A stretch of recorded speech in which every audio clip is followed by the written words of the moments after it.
Dice, los ángeles y demonios y ángeles caídos, ¿pelean de a verdad o cómo pelean espiritualmente? Ellos sí pelean, ellos están en una guerra con diferentes armas, que quede claro, es una realidad diferente a esta, pero los ángeles en el segundo cielo sí tienen pues sus bandos. Por eso hay un tercio de los ángeles que cayeron con Lucifer. Entonces sí hay una guerra, lo vemos en el libro de Daniel, cómo los ángeles pelean. Básicamente cuando un ángel vence a otro ángel, el poder que tenía ese ángel sobre la tierra y sobre cierta gente en la tierra llega a pasar bajo el mando del ángel que venció. Entonces eso lo vemos en el libro de Daniel, cuando por ejemplo el imperio de Babilonia iba a caer, el ángel de Persia fue a pelear contra el ángel de Babilonia para vencerlo, y después vendría el de Grecia, según el libro de Daniel. Entonces cuando los ángeles peleaban en el cielo, que habrá que ver en el futuro qué tan similar a la forma en que pelean los seres humanos es, aunque sí se puede deducir en cierta forma que es parecido, porque fueron los ángeles los que bajaron en el tiempo de Enoch y le dieron al hombre conocimiento para hacer armas, para hacer espadas y demás, armas para matar y cosas para seguir pecando o multiplicar el pecado. Entonces ese conocimiento de hacer armas para pelear en guerra vino de los ángeles, porque los ángeles practican la guerra en el segundo cielo. Recuerden que el segundo cielo no es el cielo del Padre, no es el cielo invisible, donde obviamente no hay ninguna guerra que pueda existir, solo hay paz, solo hay bondad, misericordia, etcétera. Pero en el segundo cielo, donde están los ángeles, es una realidad entre la del Padre y la nuestra. Entonces tiene algunas características de la realidad del Padre, que el Padre le otorgó para que funcionase como un reflejo y nosotros pudiésemos entender en cierta forma el tercer cielo. Y por otro lado tiene algunas otras cualidades que son como las de la tierra, en ese caso como el hecho de que sí tienen cuerpos los ángeles, pero son cuerpos de otro tipo de materia. Sí pelean, pero con armas, por decirlo así, más fuertes. Sin embargo, cuando vino el Mesías nos vino a dar las armas espirituales, que son las armas, por decirlo así, del tercer cielo, para vencer cualquier autoridad, principado, potestad del segundo cielo. Así creo de simple. O sea, por eso la escritura dice que no con espada, no con ejército es que Yahweh va a vencer al enemigo y el imperio mundial, sino que lo va a hacer con su espíritu. Entonces nuestras armas no son de la carne, no son ni siquiera del segundo cielo. Nuestras armas son del tercer cielo, porque es la verdad que destruye toda falsedad y por ende toda maldad, toda realidad que está por debajo de la realidad del Padre. Entonces espero con eso quede algo claro lo que me preguntó.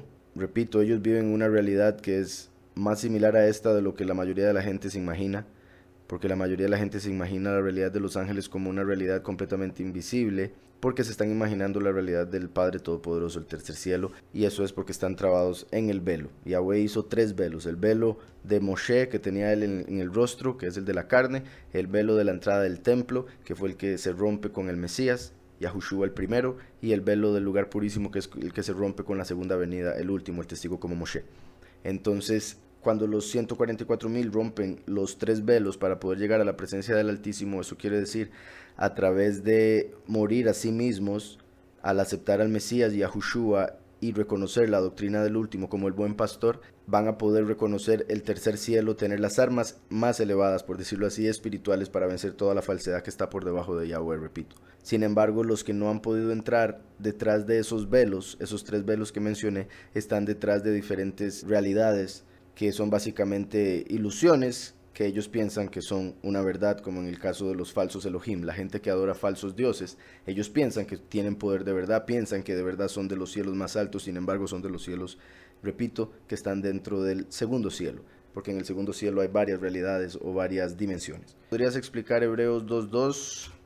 Y tal vez no sé si se pueda conectar con Hebreos 1.1. Desde el verso 1 del 2 de Hebreos dice: por tanto, es necesario que con más diligencia atendamos a las cosas que hemos oído, no sea que nos deslicemos, en el sentido, ¿verdad?, de salirse del camino, de caer en pecado. Entonces, por tanto, es necesario que con más diligencia atendamos a las cosas que hemos oído, o sea, aprendido, no sea que nos deslicemos. Porque si la palabra dicha por medio de los ángeles, que este es el verso que está preguntando Alejandro, porque si la palabra dicha por medio de los ángeles fue firme, Esto es muy poderoso, es lo que hemos hablado en otros momentos. Lo que se reveló antes del Mesías, Yahushua, fue a través de ángeles. La Torá fue revelada a través de ángeles. Y eso es lo que algunas personas no entienden porque, repito, están detrás del velo. Entonces piensan que esos ángeles son Yahweh mismo, son de la dimensión o la realidad del Padre. Sin embargo, eran de una dimensión más baja, y cuando Yahushua vino, él vino a revelar la más elevada, y es por eso que los que seguían lo más bajo, los ángeles, no pudieron reconocerle y lo mataron. Entonces, por eso dice aquí Paulus, porque si la palabra dicha por medio de los ángeles fue firme, y toda transgresión, ¿verdad? Está hablando de la Torá que fue dada para mostrar la transgresión del hombre, el pecado del hombre. Dice, y toda transgresión y desobediencia recibió justa retribución. ¿Cómo escaparemos nosotros si descuidamos una salvación tan grande? Esto ya es el tercer verso, pero repito, voy a leerlo para decir en contexto,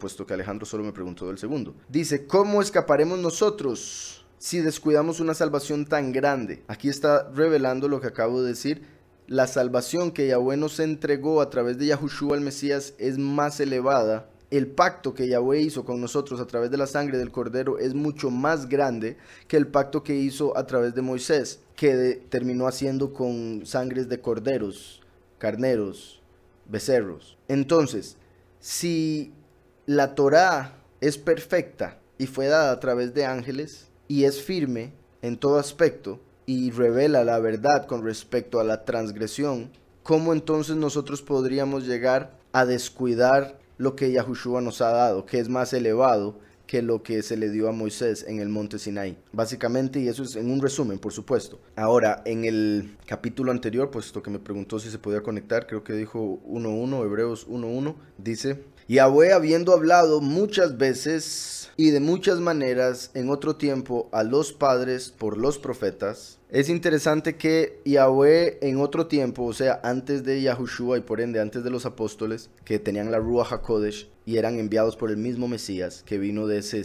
cielo, que es el más elevado de todos, donde está el Altísimo, y al cual quería subir Lucifer, obviamente nunca lo podría lograr, puesto que es de una realidad inferior. Y Yahweh, habiendo hablado muchas veces, o sea, antes de Yahushua, habló una y otra vez, dice, y de muchas maneras, porque habían varios tipos de profecía, en otro tiempo, a los padres por los profetas. Entonces Yahweh habló a los padres a través de los profetas, así como habló a los profetas a través de los ángeles.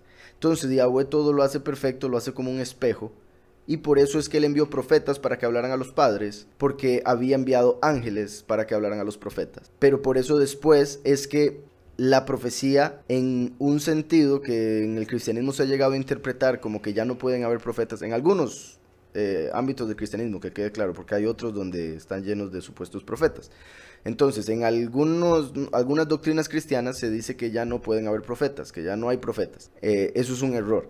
Pero también es un error caer en decir que casi que cualquier persona o una persona que lleve un curso X en una escuela va a ser un profeta. Entonces, no se puede llegar a los extremos porque ambos están mal. La escritura sí dice que puede haber profeta, pero también da cláusulas con respecto a cómo determinar quién es un profeta.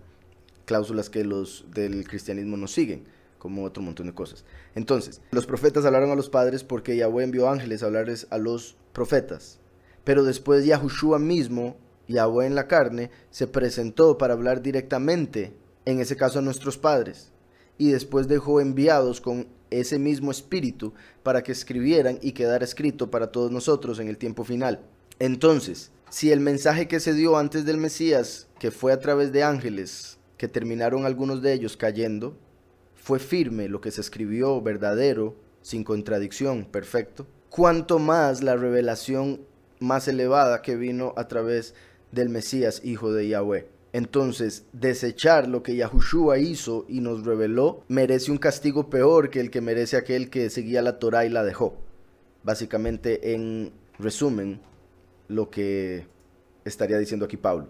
¿Por qué? Si el pecado es negativo o malo, porque a la gente le gusta y porque es placentero. Tiene tres partes esta pregunta, entonces voy a responder esta primero. Si no tuviese un cierto placer, el cual es completamente carnal, entonces no sería una tentación y por ende la persona no merecería recompensa por evitar la tentación, sino que simplemente no tendría un libre albedrío para ponerlo en acción, para ponerlo por obra, sino que estaría actuando según aquello para lo cual habría sido programado para hacer. Entonces, por un lado hay que entender, una cosa es lo espiritual y otra cosa es lo carnal. Lo carnal es animal, es terrestre, es bajo. Lo espiritual es celestial, es alto, es grande. Entonces, cuando uno se deja llevar por los deseos de la carne, termina actuando como lo más bajo, como lo animal, como algo para lo cual no fuimos creados. Mientras que si nos dejamos llevar por el espíritu que Yahweh nos dio como imagen y semejanza de él, vamos a poder cumplir su voluntad y entender el por qué los pecados están mal, a pesar de que en la carne se pueda sentir algún tipo de placer. Por otro lado, por ejemplo, el placer que se siente en el sexo es necesario y es bueno porque Yahweh lo hizo para el matrimonio. Y si no fuese placentero tener relaciones sexuales, Adán y Eva no se hubiesen multiplicado y después de ellos nadie más, si es que hubiesen tenido alguno o dos hijos. Entonces es necesario para la multiplicación, todo es necesario si se hace correctamente, si se toma según la verdad, según la bendición del Padre. Lo que hay que entender, por ejemplo, yo creo toda persona que al menos que ha salido del pecado entiende esto, el placer que es carnal, el placer que es de este mundo, en realidad no es placer porque es una ilusión. Y lo principal que revela que es una ilusión es que es momentáneo, es temporal. Y por eso es que la gente tiene que continuar y continuar buscando cómo seguir pecando para tratar de que ese placer lo puedan volver a sentir. Sin embargo, el verdadero placer que Yahweh creó es el espiritual, que es constante porque es eterno, no es temporal. Todo lo que es temporal es una ilusión, no existe en realidad. Es lo que Lucifer o Satanás creó o usa para tratar de engañar a la gente y así poner en acción, repito, el libre albedrío que Yahweh nos dio. Entonces, dice, ¿por qué si el pecado es negativo o malo es tan gustado o placentero? Debe estar hablando de algunos pecados específicos, porque yo no creo que esto se pueda aplicar para todo pecado, sinceramente. Por otro lado, lo que sucede, que creo que es tal vez el punto en el que usted está haciendo este argumento, es que cuando una persona se guía por la carne, vuelvo y repito, cuando uno está siguiendo lo espiritual, está siguiendo un pecado, practicando un pecado. Está escrito que el pecado esclaviza. Entonces, cuando una persona practica un pecado, es esclava o esclavo de ese pecado. Cuando una persona es esclava, no sabe por qué hace las cosas, simplemente las hace porque se le manda a hacerlo. Entonces el pecado llega a tomar control de la persona y la persona sigue haciéndolo para su propia destrucción, básicamente, porque el pecado cada vez lo destruye más y más de una u otra manera. Cada vez siente menos y menos placer de la manera que lo hacía, entonces tiene que entrar en un pecado todavía más perverso, porque es esclavo del pecado y es ahora el pecado el que manda en la persona, no la conciencia de la persona, porque ya ha sido cauterizada por ese mismo pecado. Entonces, el hecho de que alguien pueda estar viviendo en pecado y decir que es placentero y disfrutar ese placer es porque está ciego espiritualmente y no tiene ningún entendimiento o conocimiento o percepción de la realidad espiritual y piensa que eso es placer, piensa que eso es gozo, porque en realidad no entiende. Como por ejemplo un animal que no entiende razonamiento de un ser humano, no entiende lógica, pero tiene muchísimo placer al comerse, digamos un perro al comerse un pedazo de carne. Tiene muchísimo placer de otras maneras que necesitan tener ese placer porque si no, no se multiplicarían, no se mantendrían en el mundo porque tienen que comer, que son las 4 cosas conectadas con la carne. El comer para poder seguir viviendo, pero el hombre cuando se mete en eso con toda la carne cae en gula. Después está el defenderse, que el hombre que se deja llevar por la carne termina en atacar, en disfrutar la guerra, disfrutar el matar. La tercera cosa es el aparearse, que el hombre que se deja llevar por la carne termina en el simple hecho de tener sexo cada vez más y más perverso con tal de recibir algo de placer, no obviamente en el matrimonio.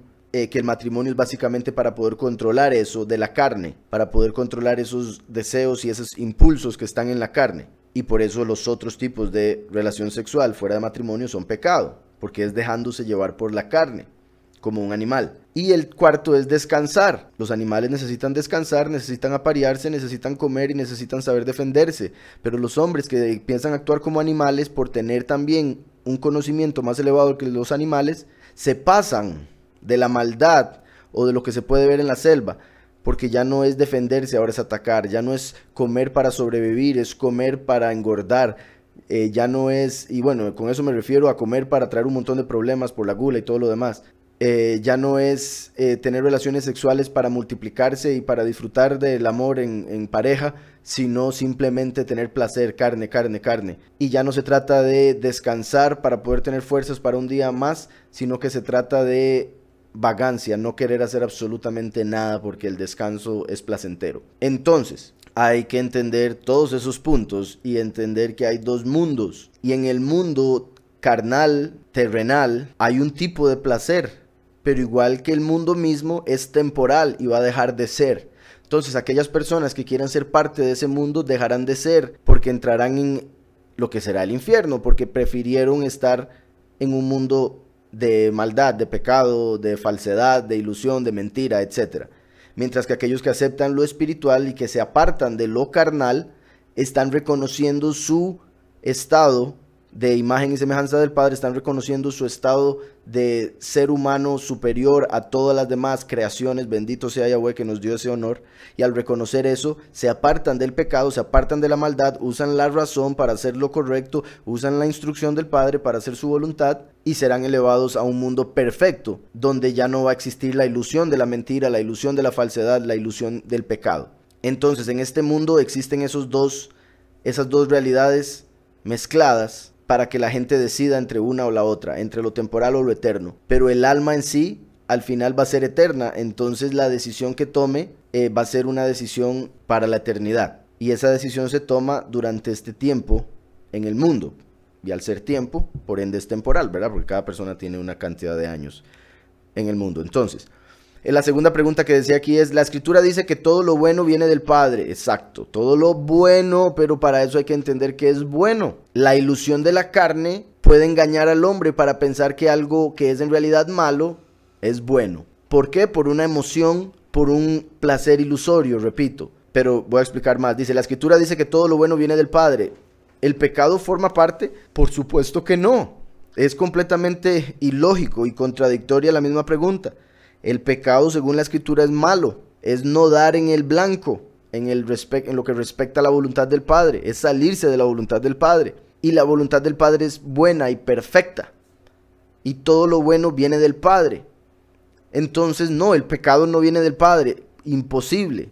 Y ese es el punto. Las personas que escogen el pecado están escogiendo apartarse de Yahweh, por eso se creó la realidad ilusoria del pecado. Cuando Yahweh hizo la creación, Él vio la creación y dijo que todo era bueno. Lo vemos en Génesis. Cada día Él vio lo que hizo y vio que era bueno, excepto el segundo día, porque hubo una división y eso no lo quiso llamar bueno. Pero después, al final de toda la creación, llamó a todas las cosas que eran buenas en gran manera. Entonces Yahweh hizo la creación buena, en el sentido de que absolutamente todo tiene un propósito. Todo tiene un propósito, y si algo tiene un propósito es bueno. Aunque la forma en que se llegue al resultado pueda ser en el mundo de ilusión un poco doloroso, como ha sido este mismo mundo. Y ese dolor que las personas pasan hace que mucha gente se deje engañar por el engañoso corazón, como está escrito, el corazón es engañoso sobre todas las cosas, para desviarse y seguir la carne. Entonces la escritura dice que todo lo bueno viene del Padre, el pecado forma parte. Como les decía, Yahweh llamó a todas las cosas buenas. Eso lo vemos hasta el final de la creación. Él dijo y vio que todo era bueno en gran manera. Entonces hasta ese momento Yahweh era el que decidía en esta realidad, como creador, líder y todo lo demás, qué es bueno y qué es malo. Pero el hombre, al escuchar a la mujer, quien escuchó a la serpiente, que eso es la inclinación al mal, la serpiente que llegó a la mujer al corazón a través de las emociones para poder engañar el intelecto, la cabeza, y hacerle comer el fruto que Yahweh había dicho que no comieran, Elohim había dicho que no comieran, el fruto del conocimiento del bien y el mal, el fruto del conocimiento del bien y el mal. Entonces en ese momento el hombre tomó para sí la autoridad de decir que es bueno y que es malo, porque tomó el conocimiento del bien y el mal. Entonces a partir de ahí Yahweh ya no dice y esto es bueno y esto es bueno, porque ahora el hombre es el que empezaría a determinar qué es bueno y qué es malo. Y lamentablemente al estar en una carne animal podría llegar a determinar por el error de su corazón engañoso que el pecado es bueno. Entonces es la ceguera que entró con el comer del fruto del conocimiento del bien y el mal, o sea, el conocimiento del mal que entró en el hombre fue lo que estaba en la serpiente o la serpiente misma que entró en la carne para engañar al hombre y hacerle pensar que lo malo es bueno y lo bueno es malo, dependiendo de cómo se siente, dependiendo de la experiencia. Por entonces, de esa manera, si usted está pasando por sufrimiento, la persona dice esto es malo. Sin embargo, la escritura dice todas las cosas son para bien para aquellos que aman a Yahweh. Entonces, cuando uno está pasando por sufrimiento es para algún bien. Entonces, en realidad es bueno. Sin embargo, el sufrimiento hace que el corazón diga esto es malo porque me estoy sintiendo mal. Pero es una emoción, es un sentimiento. La verdad es absoluta. La verdad es absoluta. Y ese era el árbol de la vida. Por eso Yahushua nos da la vida eterna. Yahushua es la verdad. La verdad es absoluta. Sí o no. Punto. Pero después de que el hombre comió el fruto del bien y el mal sin haber comido el de la verdad, el de la vida, el de lo absoluto, se llegó a confundir y entrar en un mundo donde por las emociones piensa que lo malo es bueno y lo bueno es malo. Espero eso esté quedando claro porque es muy importante entenderlo. Entonces, cuando el hombre tomó para sí el decir esto es bueno y esto es malo, se empezó a guiar por el corazón, así como se guió por el corazón para tomar del fruto en el primer lugar, por el conocimiento del mal. Llegó a conocer el mal desde otra perspectiva, desde otro punto de vista, según la carne, y por las emociones dice esto es bueno, a pesar de ser algo malo según la verdad. Entonces, como por ejemplo el sexo, la fornicación, el adulterio, cuando se hace algo de hecho que es prohibido, se siente algo específico y la gente lo llama placentero, pero es porque no están entendiendo lo que están haciendo, no entienden las consecuencias, aunque las sepan, no las entienden, y es porque, repito, se están dejando llevar por lo ilusorio, por el placer que causa el conocimiento del mal, en vez de llevarse por la verdad que es absoluta, para a través de la verdad que es Yahushua determinar qué es bueno y qué es malo.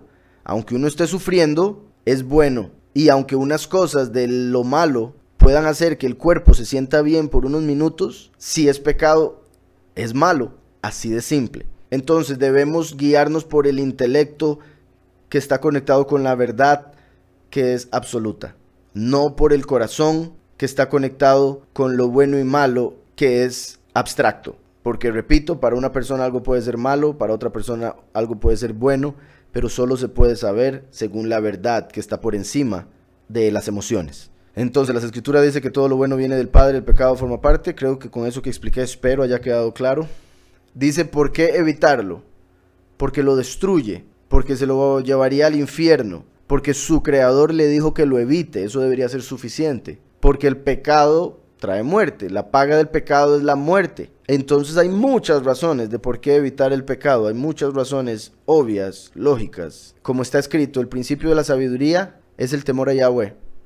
Y como yo siempre digo, eso quiere decir entonces que el no temer a Yahweh es el principio de la estupidez. Entonces, cuando uno no teme a Yahweh, va a empezar a hacer un montón de cosas que no debería y que son en sí estúpidas, porque van a traer consecuencias muy negativas a la vida y después va a estar en un futuro diciendo en qué momento, por qué hice esto, para qué me llevó esto, para qué saqué de hacer esto y lo otro. Y hablando solo en esta vida, que es suficiente para darse cuenta de los errores, sin contar la eternidad, estando en un lugar de infierno, de tortura, de confusión, de vergüenza, que ya sería otra historia, por supuesto.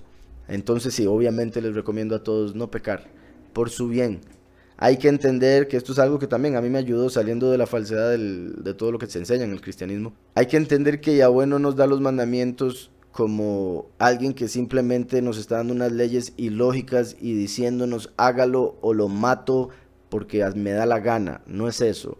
Él que nos creó nos está dando a través de la escritura la instrucción de cómo vivir la mejor vida, de cómo ser felices, de cómo estar bien, de cómo ser saludables, así de simple. Entonces hay que aceptar lo que el creador nuestro nos dice, aunque la carne o el corazón nos diga lo contrario. Cuando le hacemos caso al creador nos llegamos a dar cuenta que tiene razón. Cuando le hacemos caso a la carne nos volvemos cada vez más ciegos y tontos como los animales. Una pregunta, ¿a qué tiempo se refiere Jeremías 3:16?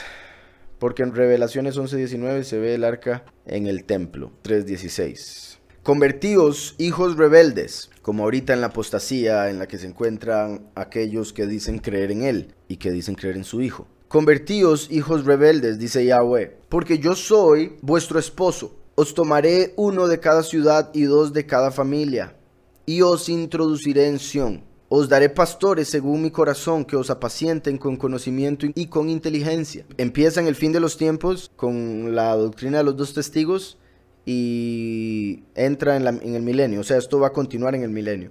Dice que os apacienten con conocimiento y con inteligencia. Y acontecerá que cuando os multipliquéis y crezcáis en la tierra, en esos días, dice Yahweh, no se dirá más arca del pacto de Yahweh. No vendrá el pensamiento ni se acordarán de ella. No la echarán de menos ni será hecha de nuevo. Esto es similar a lo que vemos también en Ezequiel, por ejemplo, que va a haber un templo. Y hay mucha gente que está pensando que ese es el templo que va a haber en una nueva Jerusalén, cuando en la escritura nos dice en Apocalipsis que ya no va a haber templo, porque Yahushua es el templo y el cuerpo es la congregación. Entonces cada persona que aceptó al Mesías durante esta vida, en esa otra vida, en la eternidad, van a ser el templo, van a ser una casa donde está el Espíritu del Creador Todopoderoso para traer intercesión, para traer misericordia a la tierra.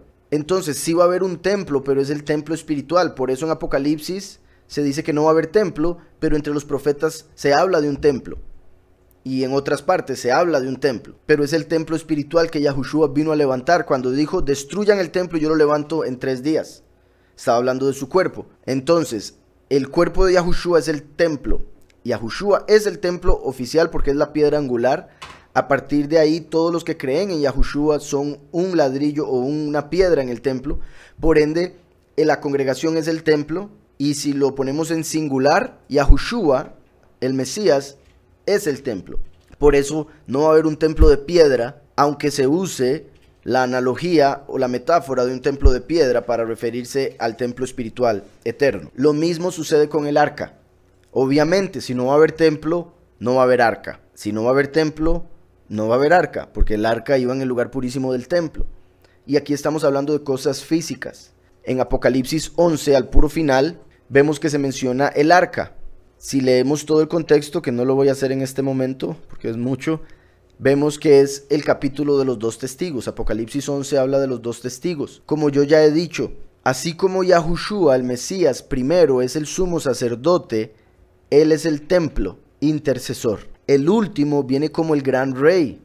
Él es el trono. Y como sabemos, en el templo, que es donde iban los sacerdotes, dentro, en el lugar purísimo, estaba el arca. Y el arca de Yahweh, según la escritura, es el trono de Yahweh en la tierra. Entonces, el arca que se menciona en Apocalipsis 11 no es el arca de oro, de madera y oro, que estaba en el templo de piedra en la tierra. Está hablando del testigo como Moshe, que es el arca de Yahweh, el trono de Yahweh en la tierra. O sea, donde Yahweh se va a sentar para reinar sobre la tierra, porque Yahweh se sentó, por decirlo así, entró en Yahushua para ser el sumo sacerdote y pagar por nuestros pecados y estar en el cielo a la derecha del Padre. Entonces, así como Yahushua es el templo, el último es el arca, el primero y el último, templo y arca. Así como el arca entra en el templo, el último y el primero se van a hacer uno durante la resurrección del último. Por eso en Apocalipsis 11, cuando salen los 2 testigos, uno de ellos es el último, el testigo como Moshe. El testigo como Moshe muere y resucita, y al resucitar asciende al cielo en una nube. Se hace uno con Mashiach, obtiene la autoridad para reinar sobre la tierra. Y en ese momento es cuando aparece inmediatamente que se suena la 7ª trompeta, porque se va a ir a recoger a los escogidos durante la cosecha, los 144,000. Y dice el verso 19, el templo de Yahweh fue abierto en el cielo, que también hay que entender algo más. Está diciendo el templo de Yahweh en el cielo. En el cielo hay se podría decir un palacio, un templo que fue hecho por ángeles, que fue del que se agarró el modelo para hacer el de la tierra. Por eso Paulus habla de que todo lo que se hizo en el Éxodo, en el desierto, fue un modelo, un ejemplo para nosotros entender lo verdadero, lo espiritual, lo eterno. Entonces, El arca que se hizo, como dijo Pablo y como lo vemos en el Éxodo, se hizo según el modelo que se le mostró a Moshe. Entonces Moshe vio el modelo del templo que habían hecho los ángeles en el cielo, pero era un modelo. Lo que fue el templo aquí en la tierra de piedra fue una maqueta que nosotros debíamos haber entendido como un cuerpo humano, el Mesías, Yahushua. Por eso el templo tenía 2 pilares, 2 piernas. El lugar puro es el tronco, el lugar purísimo la cabeza, las 2 tablas, los 2 hemisferios del cerebro, las 2 tablas del testimonio que estaban dentro del arca, del pacto, donde se sentaba Yahweh, como Yahweh se sienta en la mente del hombre, en el sentido de a través de la conciencia, del alma. Entonces el templo era una maqueta para entender algo más elevado. Y esa maqueta fue hecha con una maqueta más grande que habían hecho los ángeles en el segundo cielo. Entonces, en el sentido literal de un templo, como un palacio que se abre para ver algo en los cielos, ese sería el de los ángeles. Pero aquí lo que está dando a entender es la unión del primero y el último, que también vemos en Ezequiel 37. La unión del primero y el último. Porque ya el arca se va a dejar ver en el templo. Por ejemplo, cuando se hizo el segundo templo, que está relacionado con la segunda venida, el segundo templo se construyó, pero en el lugar purísimo solo había una piedra. Ahí no hubo arca, porque no la encontraron nunca más. No encontraron el arca, entonces en el segundo templo, durante toda la historia del segundo templo, no hubo arca. Solo había una piedra donde debía ir el arca. Eso representa el templo ahorita en el cielo. En el cielo solo está Yahushua, no está el último. O sea, solo está el templo, no está el arca. Así como en el segundo templo no estaba el arca, solo había una piedra, y la piedra es la piedra angular, Yahushua. Ahora, cuando vemos en Apocalipsis 11 que después de que los 2 testigos mueren y ascienden al cielo, se deja ver el arca en el templo. Hay 2 formas de ver esto. Se deja ver porque no estaba, finalmente está, porque ya entró al cielo, siendo el último que recibe autoridad. Otra forma de verlo es que se dejó ver porque finalmente el velo del lugar purísimo se abrió, se rompió para poder ver el arca que estaba en lo interior. Como ya expliqué en otros momentos, el velo de la entrada del templo y el velo de la entrada del lugar purísimo son 2 velos diferentes. El velo de la entrada del templo se rompió con el Mesías Yahushua, el velo de la entrada del lugar purísimo se rompe con la muerte del testigo como Moshe. Entonces por eso, después de la muerte y resurrección del testigo como Moshe, cuando asciende al cielo, el arca, que es él mismo, se deja ver en el templo, que es Mashiach, o que se puede ver como el cielo también, por supuesto, repito, con esa maqueta que estaba explicando. Entonces, en el reino de Yahweh no va a haber arca física, no va a haber una maqueta, porque ya va a estar la literal, ya va a estar la verdadera. Y el arca de oro y madera que había en el templo representa al trono de Yahweh, que es el testigo como Moshe, el último, quien va a reinar en la tierra. Así como el rey se sienta sobre un trono, y hay escritos donde dice que el rey solo tiene autoridad cuando está en el trono, entonces Yahweh buscó un hombre para poder poner su espíritu en él, así como el rey se sienta en un trono. Entonces por eso el rey, la segunda venida, es el arca, es el trono, así como Yahushua es el templo. Entonces, aunque se hable proféticamente de templo o de arca para la eternidad, cuando se habla de templo se está hablando del Cordero, y cuando se habla de arca se está hablando de la segunda venida, el último, el testigo como Moshe, el rey. Pero no va a haber un templo de piedra como el que había en Israel, no va a haber un arca de madera y oro como la que hubo también ahí. Espero eso haya quedado claro. Randall, ¿cómo combatir pensamientos malos? Sentirse que no sirvo, querer morirse, etc. Es una lucha, sin duda. Y depende de cada mente, ¿verdad? Como dicen, cada cabeza es un mundo, cada persona tiene luchas diferentes, debilidades diferentes y otro montón de detalles, pero el punto es que todos estamos luchando, y el punto también es que a todos Yahweh nos dio la capacidad de vencer en esa lucha en que estemos. O sea, todos tenemos la capacidad para vencer, para eso fuimos creados, y ese es el plan. Yahweh no nos creó para caer en la batalla. Entonces también hay que entender algo. Está escrito que Yahweh no nos deja pasar por nada que no podamos aguantar. No nos deja pasar por nada que no podamos aguantar. Entonces, por más duro que se sienta, hay que entender que sí podemos. Y también está escrito que Yahweh no nos deja pasar por ninguna tentación sin mostrarnos la salida. Entonces, al final, la persona que cae en la tentación cayó porque ignoró la salida, no quiso salirse, quiso caer. Y Yahweh no tienta a nadie, sino que nosotros somos tentados por las pasiones de la carne. Pero esas tentaciones ayudan para probar el alma. Entonces Yahweh sí nos prueba como un examen para ver si hemos aprendido, para ver si hemos mejorado, para ver si podemos ser elevados, para ver si podemos graduarnos, etc. Y en muchas ocasiones esas pruebas vienen a través de las mismas tentaciones que sentimos nosotros. Y de esa manera vamos a pasar por la mejor enseñanza que podemos pasar, la más exacta y perfecta. Ahora, ¿cómo combatir esos pensamientos? Está escrito que debemos siempre vestirnos con la armadura del Espíritu. En Efesios, la armadura del Espíritu, el yelmo de salvación, creer en el nombre del Padre y del Hijo para tener la salvación, la coraza de justicia, o sea, creer en el corazón que Yahushua murió por nuestros pecados y resucitó al tercer día por el poder del Padre, tener el celo por predicar el Evangelio, que son las sandalias, tener la verdad como cinto para no equivocarnos, para no fallar, para no caer, tener la espada, que es la Ruach HaKodesh, y el nombre del Hijo, la palabra de Yahweh, a través del cual recibimos la Ruach HaKodesh, para poder atacar. Pero entre todas esas cosas está el escudo, que es súper importante, y el escudo es la fe. Y está escrito que la fe es el escudo para apagar los dardos del enemigo. Los dardos del enemigo son tentaciones, son pensamientos. Y dice apagarlos. Eso quiere decir que son como flechas que vienen encendidas. Son pedacitos de infierno, que si los dejamos entrar en nuestra mente, en nuestro corazón, pueden destruir toda nuestra vida, pueden consumir toda nuestra existencia. Entonces, esos dardos del enemigo los podemos apagar con la fe.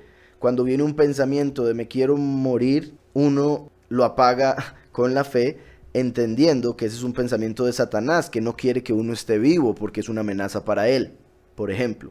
Entonces Satanás viene a hacerle a uno pensar que uno tiene que morirse porque él es el que no lo quiere en el mundo, porque él es muerte, Yahushua es vida. También debemos aprender a separar, porque como acabo de decir, cuando pasamos por sufrimiento es para bien, los que amamos a Yahweh, que quede claro, y se siente mal, pero sabemos que es para bien.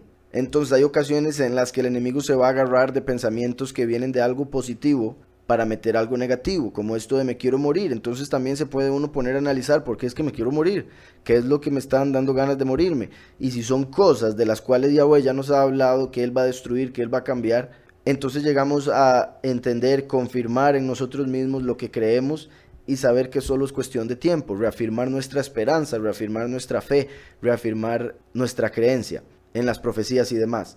Porque sinceramente yo he estado muchas veces con esos sentimientos en el pasado y no sé hace cuánto fue la última vez que lo sentí, pero sí, no puedo decir que soy ajeno a esos pensamientos. Y muchas veces tiene que ver obviamente con lo mismo que el enemigo hace. Entonces el enemigo actúa por un lado para después venir a hacerlo caer por otro. Y si uno lo reconoce en la primera instancia, va a ser más fácil no aceptar cuando viene a usar eso en contra suya. Como también he dicho, cuando las personas se juzgan a sí mismas, se condenan a sí mismas, porque sí es bueno juzgarse, pero no condenarse, sí es bueno buscar los errores para cambiarlos, pero no darse por perdido, porque ahí es donde caen las personas que terminan en depresión o suicidándose. Debemos entender que mientras estemos vivos, podemos mejorar, mientras estemos vivos, podemos ascender, elevarnos por encima de la iniquidad, por encima del pecado, por encima de la debilidad que sintamos. También hay que entender que mientras estemos en esta vida, todo es momentáneo, todo es temporal. Y los pensamientos de Satanás con más razón, porque Satanás en sí es parte de esa ilusión que estoy mencionando. Entonces esos pensamientos van a ser pasajeros, téngalo por seguro. Pero no quiere decir, con esto que estoy diciendo de que son pasajeros, no quiere decir que los acepte o que les ponga atención.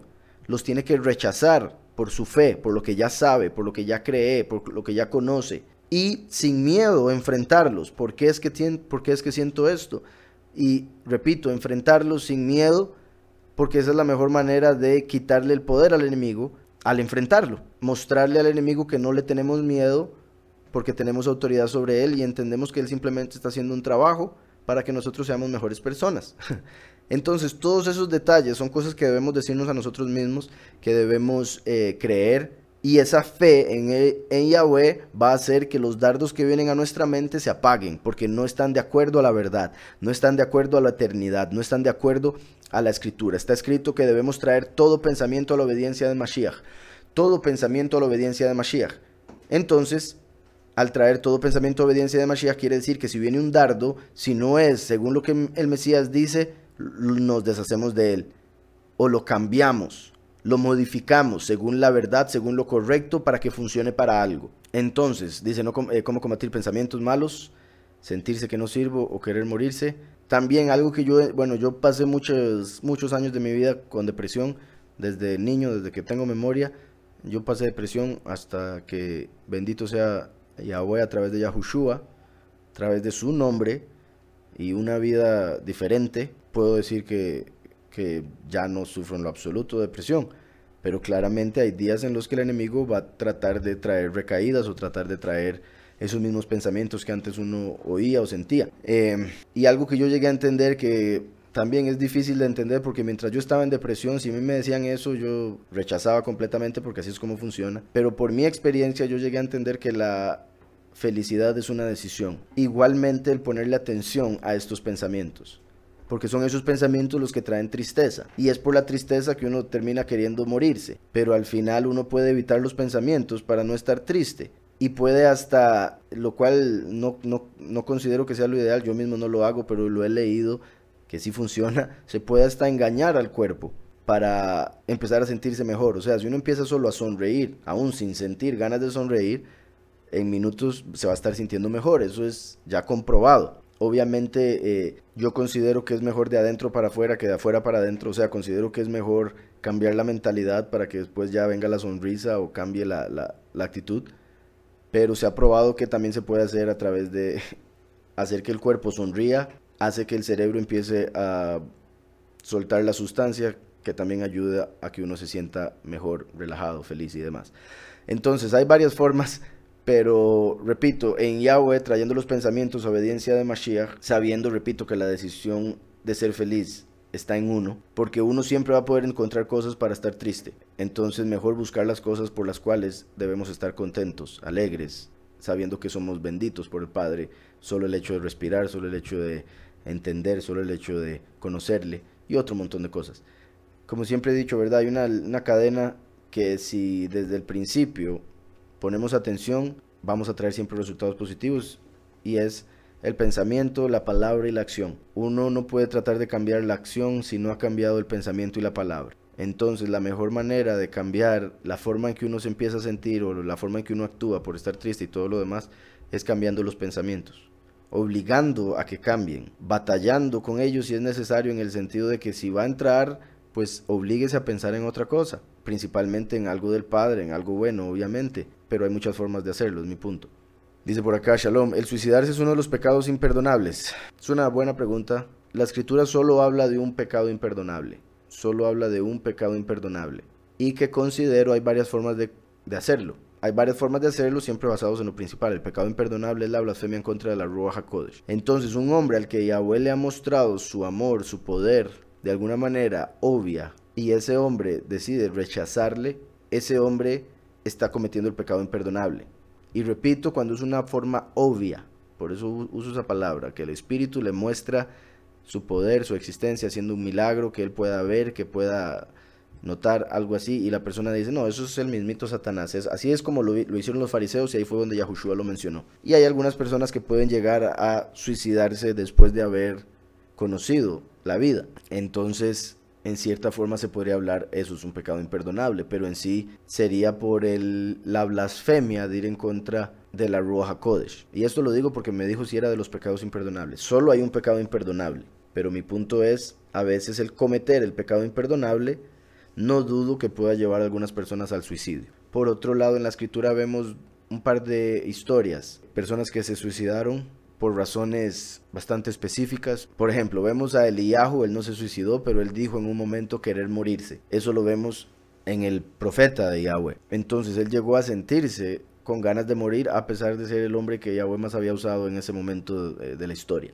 Entonces eso nos ayuda a entender que uno no está solo, que no es que uno está mal con el Padre y por eso siente eso, porque eso le pasó a Eliyahu, repito. Por otro lado, Saúl, como sabía que iba a morir, aceleró el proceso. Sansón lo hizo para apartar el nombre del Padre, o sea, él había reconocido que había cometido suficientes errores para ese momento y le pidió al Padre morir para hacer juicio sobre los filisteos y para honrar al Padre. Entonces él estaba dispuesto a morir con tal de hacer justicia y murió, pero él fue el mismo que hizo caer todo el edificio encima de él. Entonces algunos podrían ver eso como suicidio. Sin embargo, lo que ahí se nos está enseñando es la venida del último, quien entrega su vida a pesar de haber caído en error, se va a entregar como sacrificio porque va a ser purificado a través de Yahushua para traer juicio en contra de los impíos pecadores que eran como los filisteos. Hay varias cosas ahí de enseñanza, pero en sí, para ir más enfocándome con la pregunta en sí, no quiero dar un definitivo sí, porque repito, solo hay un pecado imperdonable, la blasfemia en contra del Espíritu. Entonces no puedo dar un definitivo sí, porque solo el Padre sabe absolutamente todas las razones por las que una persona se suicida. Él es el único que sabe si la persona estaba bajo el control de Satanás o haciéndolo completamente consciente, si estaba sin la capacidad mental, otro montón de cosas. Obviamente el Padre conoce cada una de ellas. Y ahí, en cierta forma, es donde entra parte de lo que hemos hablado por acá en otros momentos acerca de la reencarnación. Como yo he dicho, en la Escritura está la reencarnación, aunque en el cristianismo no la enseñen y nos hayan prohibido hablarle y otro montón de cosas. Entonces cuando yo ahora hablo de la reencarnación, hay mucha gente que dice o sea, o que estoy loco o que estoy inventando, pero está en la Escritura. Y claramente es una forma en la que se puede explicar más o menos, me refiero a que obviamente todavía falta conocer todos los puntos, toda la verdad del Padre, de todo lo que conoce el corazón de cada persona, pero ayuda a entender de una mejor manera el mecanismo en el que las almas son juzgadas y después pueden volver a entrar al mundo. Por ejemplo, si una persona se suicidó antes de cumplir su misión en el mundo, si tenía que hacer algo en el mundo, si había algo que tenía que aprender en el mundo, va a tener que volver al mundo, y quizá de una manera más difícil, porque la anterior renunció, la anterior se quitó su propia vida. Como sabemos, la lógica, sin contar la reencarnación, es que el que se suicida se va al infierno. Punto. ¿Por qué? Porque el matar es pecado. Obviamente matarse a sí mismo no deja de ser pecado. Usted no se dio vida a sí mismo, y Yahweh le dio la vida. Usted está quitando algo que no es suyo. Entonces, usted está destruyendo algo que Yahweh hizo, simplemente porque no entiende o porque no quiere llevar a cabo la misión por la que está aquí, que lo más seguro usted acordó en entrar al mundo antes de entrar al mundo como un bebé y haberse olvidado todo lo que había pasado antes de. Entonces, en la lógica simple, sin reencarnación, el hombre que se mata a sí mismo está matando, está cometiendo un pecado de muerte y no le da tiempo de arrepentirse porque se está matando a sí mismo. Entonces se iría al infierno. Yo toda mi vida, como hasta los 23 años, fui cristiano, diferentes, o sea, me bautizaron católico, pero no me acuerdo de ir a iglesia católica, en realidad nunca en mi niñez. En realidad ya cuando tengo memoria, mi papá ya me llevaba a iglesia evangélica. Entonces ya después empecé por diferentes iglesias evangélicas, diferentes doctrinas y demás, hasta que me di cuenta de la falsedad que estaba en general en toda la iglesia cristiana y me salí. Y sigo la escritura y sigo al Padre y soy yahudí, según la verdad de la doctrina que nos enseña la escritura y no el sistema. Pero bueno, todo ese tiempo que fui cristiano, puedo hablar de unos 23 años que viví con depresión, y fue seria, o sea, seria de que al menos una semana tenía que deprimirme, un par de días al menos, si no más. Y cada vez que me deprimía tenía ganas de morirme y pensaba en morirme, pero por creer en el Padre no me atreví a suicidarme. Por creer en un todopoderoso que me dio la vida no me atreví a suicidarme. También porque creía en el infierno y estaba consciente o aceptaba que si me mataba a mí mismo, que si me suicidaba, iba a terminar en el infierno. Entonces nunca lo hice, porque siempre creí en el otro mundo, en la otra vida. Entonces yo le pedí al Padre que me quitara de la vida, o que por favor, obviamente ilógico uno en la falsedad, obviamente uno le pide a un poderoso que le quite la vida, quiere decir que le está hablando al poderoso de muerte. Eso es lo que no entendía mientras estaba en el cristianismo, pero bueno, yo pedía que me quitara la vida, o que si quería pues me quitara la vida y no me mandara ni al cielo ni al infierno, nada más que me dejara de existir, cosas así.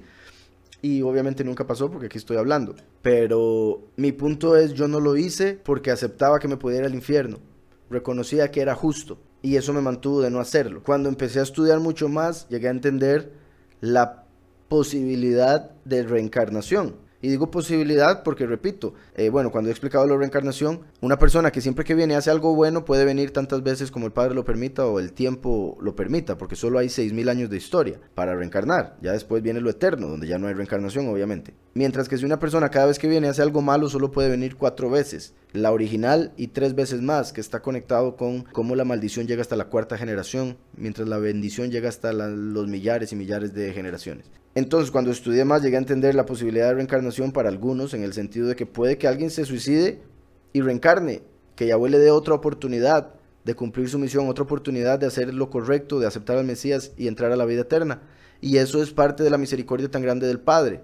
Pero eso no quiere decir que si yo hubiese sabido eso, me hubiese suicidado o vería el suicidio como algo viable, puesto que, como acabo de decir, el suicidio haría que la persona vuelva al mundo de una manera más difícil que la vida anterior, porque ahora tiene que rectificar ese suicidio. Tiene que hacer de alguna manera que el alma aprenda el error tan grande que fue el suicidarse. Sin embargo, si ya vino 4 veces, se suicidó 4 veces, es muy posible que no vuelva a venir al mundo y se vaya para el infierno eternamente, porque ya se le dieron 4 vidas enteras para tratar de entender lo hermoso de la vida verdadera, no de la vida ilusoria de este mundo. Como le digo, si usted no cree en reencarnación, pues la respuesta fácil es sí, sería imperdonable porque se va al infierno, está matando y es un pecado mortal.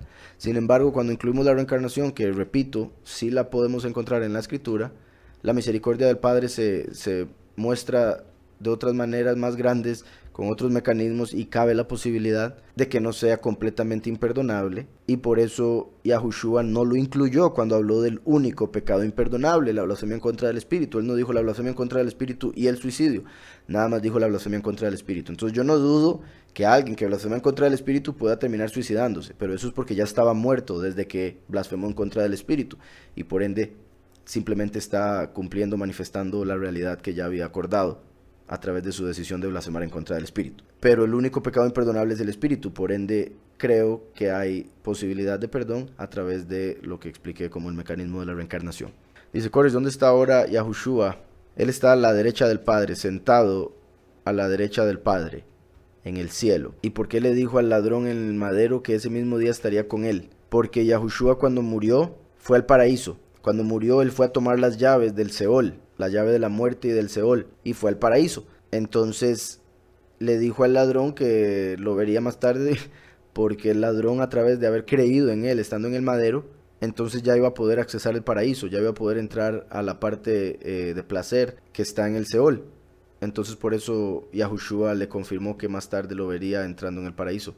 Dice, tal vez me explica qué hay en el segundo y tercer cielo y cómo está dividido el Seol. Pues explicarlo no es tan simple, puesto que son 2 realidades completamente diferentes a esta, elevadas. El tercer cielo es completamente invisible. El tercer cielo solo es de espíritu. El cielo original, donde Yahweh creó todas las cosas buenas, la verdad, que es el Hijo, la sabiduría, el conocimiento, el entendimiento, el favor, el amor, que es Él mismo. Él es amor, Yahweh es amor, Yahushua es la verdad. Entonces, Yahweh, el amor, creó todas las cosas en su seno, por decirlo así. Y después creó el segundo cielo a través de la palabra, que es el Hijo, Yahushua. Y el segundo cielo es donde están los ángeles, que funcionarían como una representación del tercer cielo. O sea, un ángel para controlar el agua, un ángel para controlar el fuego, un ángel para controlar esto, lo otro, lo otro, lo otro. Así como en el tercer cielo había un espíritu que es verdad, un espíritu que es fe, etcétera, etcétera. Entonces, en esa forma es que el segundo cielo se parece al tercero, que Yahweh creó ángeles que no tienen un sexo de 2, sino que son andróginos, como los espíritus, en el sentido del que estoy explicando de todos los poderes que Yahweh creó en el tercer cielo. Después creó el segundo cielo con ángeles, pero ya en un cuerpo, porque después crearía en la tierra seres con cuerpos de carne. Entonces por eso dije, el segundo cielo tiene algunas cosas parecidas a este y otras que representan el tercer cielo. El Seol está debajo de la tierra, es donde van las almas, y está dividido en infierno y paraíso. En el paraíso todos son hermosos, todos son placenteros, pero tienen diferentes niveles. El hombre que haga buenas obras va a ir al nivel más alto. El hombre que nada más se ha justificado porque creyó pero no hizo mucho va a estar en el nivel más bajo del paraíso. Por otro lado, los que no creyeron, los que fueron rebeldes, los que fueron pecadores, van al infierno, y dependiendo del pecado van a estar en una parte de peor tortura, si son más pecadores que otros. O sea, el punto es que es justicia, y cada persona, como he dicho en otras ocasiones, cada persona que se va al infierno a través de su pecado, a través de su vida, está dándole forma a su celda eterna, porque es la persona, sus miedos y todo lo demás lo que va a terminar manifestándose eternamente como su infierno. Yahushua vino a la tierra, tomó carne, murió. Cuando murió, su alma fue al Seol, donde se vio con el ladrón para entrar al paraíso. Tomó las llaves del Seol y la muerte y volvió a subir a la tierra, donde resucitó en su cuerpo transformado para ahora ascender al Padre y presentarse como la ofrenda de primeros frutos por nuestros pecados y sentarse a la derecha del Padre. Dice, ¿dónde está el alma y el espíritu cuando una persona está en estado de coma? Pues es una buena pregunta. El espíritu tiene que estar en la persona porque si no, no estaría respirando. El aliento viene siendo como el espíritu. Entonces el hecho de que la persona siga vivo, el espíritu tendría que estar ahí. Es una buena pregunta acerca del alma porque se dice, por ejemplo, que cuando la persona duerme, como sabemos, el alma tiene 5 niveles, pero el alma más baja, que es la que tienen todos desde que nacemos, es el nefesh y tiene 2 partes. El nefesh animal, que es el que se crea en la concepción con el cuerpo, y el nefesh espiritual, que es el que Yahweh envía desde los cielos. Que como les digo, ese alma que Yahweh envía desde los cielos sería el alma que aceptó venir al mundo, que decidió venir al mundo, y por ende no tendría ninguna lógica que después se terminara matando, ¿verdad? Porque normalmente la gente que se mata, una de las excusas es, yo no pedí venir al mundo. Entonces, muchos se van a encontrar con una realidad completamente diferente al salir del mundo y van a darse cuenta de la justicia y de la culpa verdadera que tenemos si no aceptamos el perdón que Yahweh nos ofrece. Entonces, según el hecho de lo del alma, como les decía, el alma carnal está en la sangre. El alma animal está en la sangre, el nefesh está en la sangre, está en la escritura, que el nefesh está en la sangre. Entonces, mientras la persona está en coma, el espíritu y el alma están en la persona, pero están como en hibernación. Puesto que, repito, el alma está en la sangre no se le está sacando a la persona en coma, y la persona sigue respirando, por ende todavía tiene espíritu. Entonces, en algunos casos puede estar rectificando algo para no ser castigado peor después. Hay muchas personas que duran agonizando, y no estoy hablando de una persona en coma, hay muchas personas que duran agonizando y en cierta forma es para rectificar o para no tener nada que se les diga en contra al presentarse ante el trono. Por decirlo así, como se enseña en el judaísmo, por ejemplo, como Yahweh sabe las personas que se van a ir para el infierno y sabe las personas que se van a ir a la eternidad, Él también sabe la recompensa que cada uno debe recibir o puede recibir, pero también, digamos, si una persona va a recibir 1000 créditos de bendición en el cielo, cada pecado le va quitando esos créditos, esos méritos. Entonces Yahweh hace que a veces uno pase por sufrimiento en este mundo para que pague por esos créditos y pueda obtener en la eternidad la bendición entera. Entonces, para que uno no pierda nada, a veces Yahweh permite que uno pase por cosas en este mundo que no son muy placenteras. Mientras que los impíos, Yahweh les permite que pasen por cosas muy placenteras en este mundo o tengan muchos éxitos según el mundo, porque sabe que en la vida eterna se van a ir al infierno. Entonces, como Yahweh es bueno, entonces Yahweh aún a los impíos les da cosas buenas. Entonces, como decía, el alma y la ruaj estarían en el cuerpo. Sin embargo, se dice que cuando uno duerme, la parte celestial del alma, el nefesh halohit, va al cielo, como que se conecta con la fuente. Y por eso en el judaísmo se acostumbra, y en en algunas religiones se acostumbra a orar al amanecer. Y una de las razones, al menos en el judaísmo, es por eso, porque se da toda al Padre por permitir que el alma volviera al cuerpo. Entonces hay una parte del alma que sí se separa del cuerpo cuando uno duerme, entonces es posible que esa misma parte del alma, el nefesh celestial, se separe de la persona cuando está en coma y solo se mantenga el alma animal que está en la sangre y el espíritu para mantenerlo respirando, por supuesto.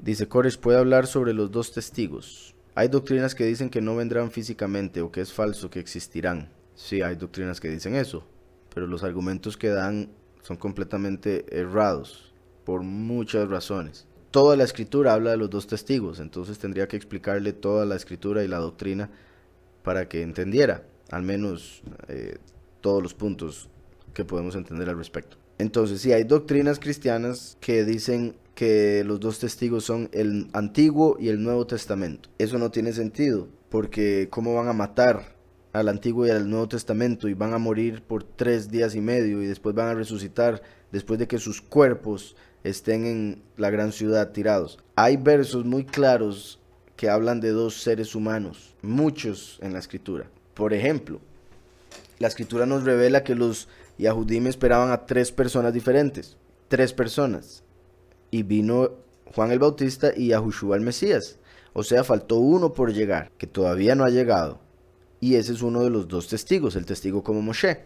sí van a venir físicamente, si no, no tendrían cuerpos que estén tirados por 3 días y medio en esa ciudad. Esta pregunta me parece muy general porque simplemente yo le puedo decir, pues es falso que no existirán porque la escritura habla de ellos, así de simple. Si usted me dice algunos de los argumentos por los que ellos dicen eso, entonces puedo defender mi punto de vista, puedo defender lo que dice la escritura con la escritura para desarmar esos argumentos. Apocalipsis 11 habla de los 2 testigos, después dice que son los 2 olivos, que es de Zacarías 4. Se nos dan montones de ejemplos en la escritura. Moshe y Aarón, por ejemplo, son como los 2 testigos. Y hay otro montón de cosas, repito, es que sí es mucho. Entonces es una pregunta que me parece muy general como para poder respondérsela claramente.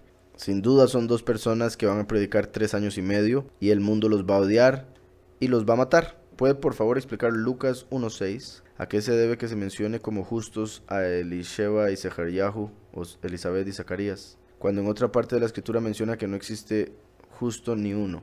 No, estás malinterpretando la escritura. La escritura dice que no hay hombre tan justo que solo haga el bien y nunca peque. Pero sí hay hombres justos. El punto es que aún los justos pueden cometer errores porque no han llegado a la perfección con el cuerpo eterno, porque todavía está la inclinación al mal en su carne, etc. Entonces la escritura dice, no hay hombre tan justo que solo haga el bien y nunca peque. Pero si hay hombres justos, ese mismo verso determina que si hay hombres justos, los sadikim, los que hacen justicia, los que siguen la instrucción del Padre. Entonces por eso la escritura dice que Elisheba y Zechariahu eran justos, eran sadikim. Lo que también dice Yahushua por otro lado es que no hay hombre bueno. Y es por el otro verso, no hay hombre tan justo que solo haga el bien y nunca peque. Eso quiere decir que si un hombre no es capaz de hacer solo el bien, entonces no se le puede llamar nunca a un hombre bueno. Porque solo que exista la capacidad de hacer el mal, lo hace malo. Entonces no hay hombres buenos. Cuando una persona dice, yo soy una buena persona, yo voy al cielo, se está engañando y no conoce la escritura. Está pensando que puede entrar por sus propias obras sin entender lo que hizo el Padre por ellos. Entonces, no hay hombre bueno, pero sí hay hombres justos. La bondad está por encima de la justicia. Por eso la justicia en realidad no tiene nada que ver con la misericordia, pero sí tiene que ver la misericordia con el bien que trajo Yahushua, quien nos dijo que el Padre es el bueno, de quien vienen todas las cosas buenas. Lucas 1:6 dice, ambos eran justos delante de Yahweh y andaban irreprensibles en todos los mandamientos y ordenanzas del soberano.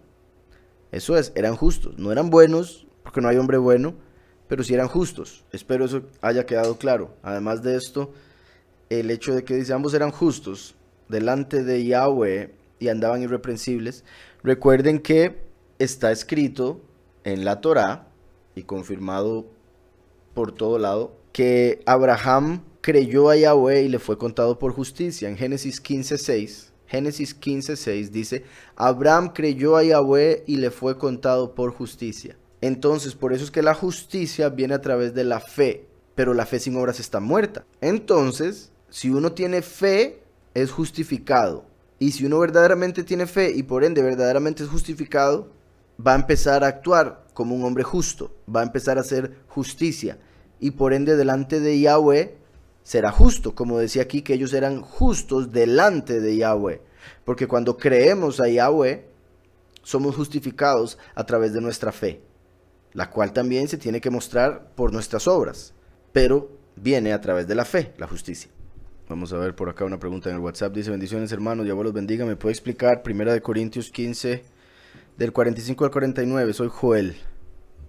¿Y quién era el discípulo amado? El discípulo amado era Yahuhanán, Juan, el que escribió las cartas de Juan, el Apocalipsis y el Evangelio de Juan. Ese era el discípulo amado. Él habla del discípulo amado en tercera persona por humildad, pero él mismo declara que él es el amado. Entonces me dice 1 Corintios 15, del 45 al 49. Dice, así también está escrito, fue hecho el primer hombre, Adán, alma viviente, el postrer Adán, espíritu de vida. Entonces aquí se nos está explicando algo muy poderoso, la diferencia entre lo que vino a ser Adán, el padre de la carne de todos los seres humanos, y Yahushua como el postrer Adán, el padre del espíritu de todos los hombres que van a entrar a la vida eterna.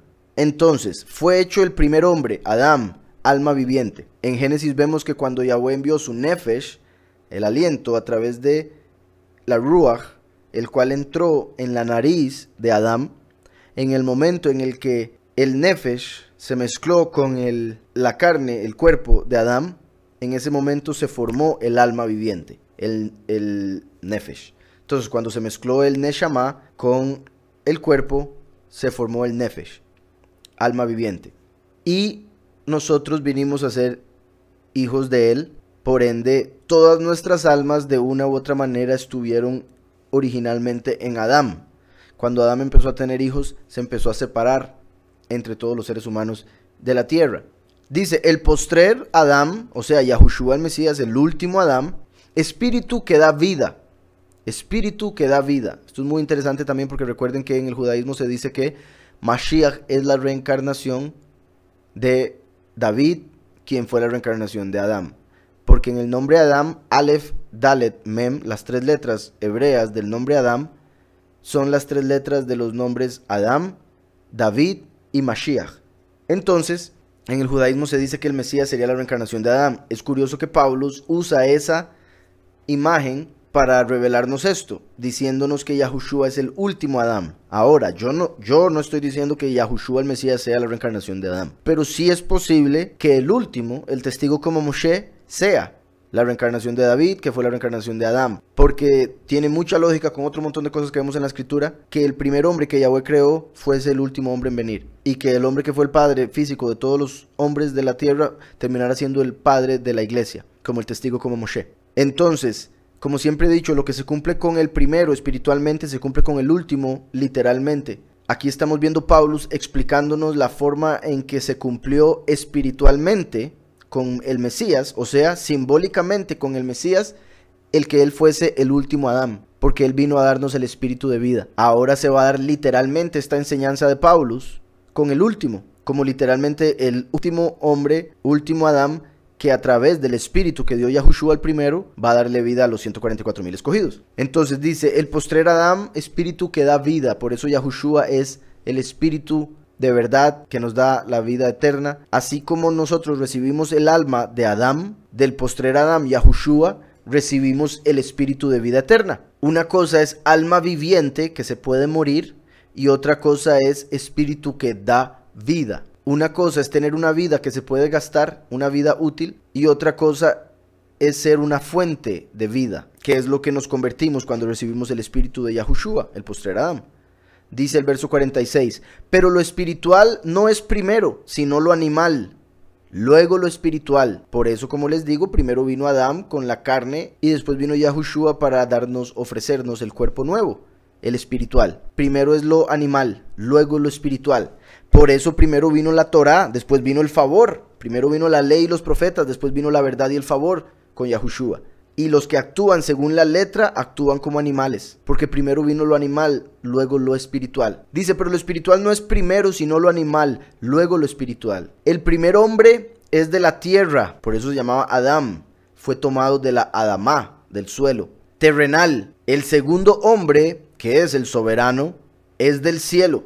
¿Verdad? Yahushua es celestial. Conforme al terrenal, así serán los terrenales. Y conforme al celestial, así serán los celestiales. Los que sean solo hijos de Adán se comportarán como terrenales. Los que aceptan al celestial Yahushua se comportarán espiritualmente. Y así como hemos traído la imagen del terrenal,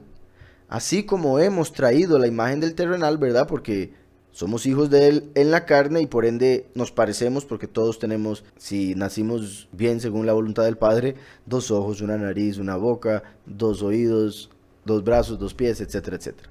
Y así como hemos traído la imagen del terrenal, traeremos también la imagen del celestial, pero lo dice en futuro, traeremos. Cuando seamos transformados y se nos quite esta carne, esta imagen terrenal, ya vamos a traer con nosotros la imagen celestial. Vamos a ser como el Mesías en poder, en entendimiento y en todo lo demás. Bendito sea su nombre. En la historia de Sansón, ¿cómo se puede entender el hecho que cuando mató a un león se formó un panal sobre el cuerpo muerto? Esto debe ser algo simbólico, ya que es algo imposible, ¿no? Yo no creo que sea imposible, pero sí es algo simbólico también. O sea, como siempre les he dicho, yo no considero que la escritura nos mienta para enseñarnos alguna simbología, porque hay suficiente verdad y realidad para enseñar. El Padre creó la realidad misma como una enseñanza. El Padre creó la creación para a través de la creación poder llegar a conocerlo a Él. Sin embargo, aquellos que adoran la creación en vez del Creador llegan a ser cegados por la creación y terminan creyendo en puras ilusiones, mentiras y teorías. Pero en sí no considero que sea imposible.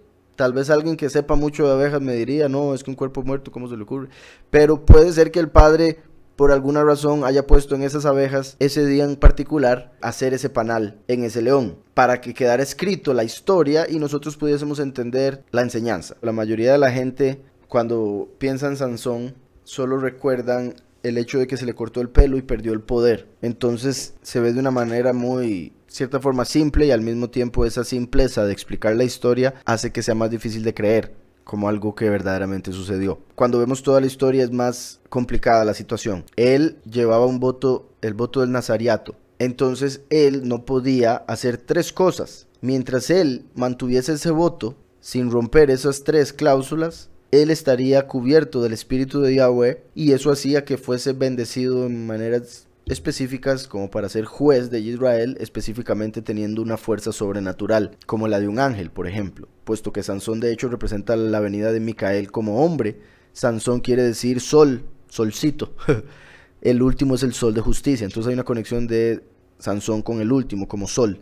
De hecho, mucha gente pensaba que en el tiempo de Sansón que él era el Mesías. Claramente muy equivocados, muy antes de tiempo y otro montón de cosas. El voto del nazariato determinaba que el hombre no podía tomar vino, no podía tocar cuerpos muertos, no podía tocar cadáveres, se volvería impuro, y no podía pasar navaja por su cabeza durante el tiempo de su voto. Entonces Sansón no debía tomar vino, lo cual terminó haciendo cuando estuvo con Dalila, que al final principalmente. Él no podía tocar cuerpos muertos, que tocó cuerpos muertos cuando, por un lado, cuando mataba gente, pero claramente cuando tocó el león para ir a comer miel y le dio de esa miel a sus papás. Y por último, después de haber tocado un cuerpo muerto y haber tomado vino, o sea, de haber roto las primeras dos cláusulas, por último le cortaron el cabello. Entonces, cuando rompió todos los mandamientos que Yahweh le había dado, la presencia de Yahweh se apartó de él. Y en ese momento se apartó de él esa fuerza sobrenatural. Por las tres cosas, y repito, toda la historia es muy poderosa, pero obviamente no la vamos a ver aquí.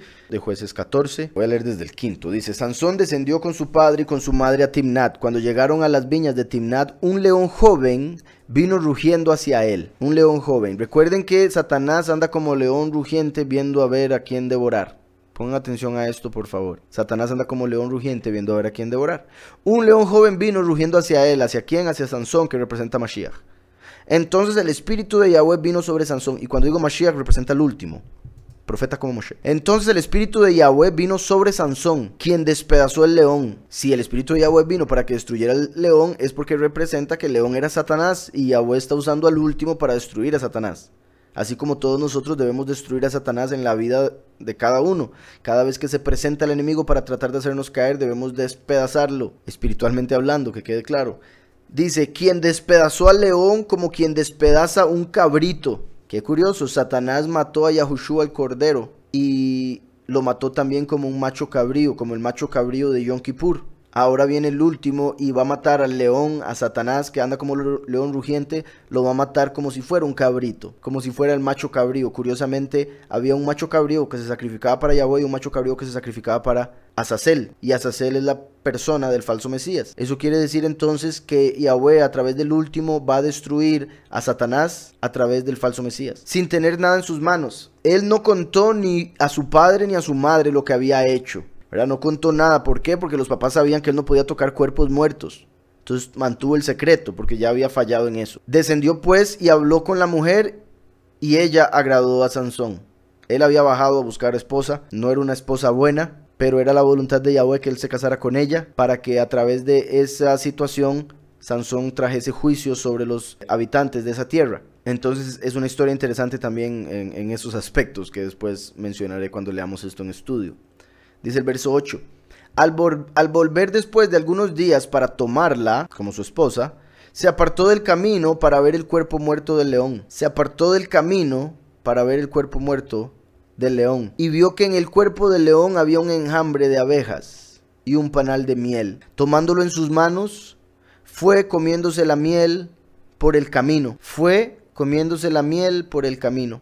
Cuando alcanzó a su padre y a su madre, les dio también a ellos para que comieran, pero no les reveló que aquella miel la había tomado del cuerpo del león. Esto es muy interesante. ¿Por qué? Porque la miel es la Torá. Está escrito que las palabras de Yahweh son más dulces que la miel. Aquí estamos viendo que el último, Sansón, se salió un momento del camino. Sabemos que el camino es el camino de Yahweh, Yahushua, y tomó la interpretación de la Torá del cuerpo muerto del león, como la interpretación que se encuentra, por ejemplo, en el judaísmo de la Torá. Porque los judíos que no creen en el Mesías, Yahushua, como soberano, están con un velo. Entonces interpretan la Torá según la letra, y la letra mata, así como Satanás mata, porque anda como león rugiente viendo a ver a quién devorar. Entonces Satanás, como león rugiente, fue el que dio la interpretación de la Torá por la letra que tienen aquellos que no aceptan al Mesías, o sea, que tienen aquellos que no están en el camino. Por eso Sansón tuvo que salir del camino para poder entenderla, para poder tomarla, comerla, y le dio a sus padres. No es que él se salió del camino porque no quería estar en el Mesías, sino porque tenía que ir a aquellos que no tienen al Mesías para tomar la enseñanza y poder entenderla según el camino en el que estaba con sus padres cuando volvió a él. Entonces, como yo ya he explicado en otras veces, muchas otras veces, ¿verdad? Y acabo de decirlo, la letra mata, Satanás mata. Ese es el deseo de Satanás, matar, robar, mentir. Entonces, la letra mata quiere decir que la interpretación por la letra en realidad lleva a las personas a Satanás. Satanás es como león rugiente y es un cuerpo muerto, porque es un poderoso muerto. Yahweh es el único poderoso vivo. Entonces, el cuerpo del león muerto es Satanás, y la interpretación por la letra que lleva a la muerte es lo que representa la miel, que era la Torá, dentro de ese cuerpo muerto.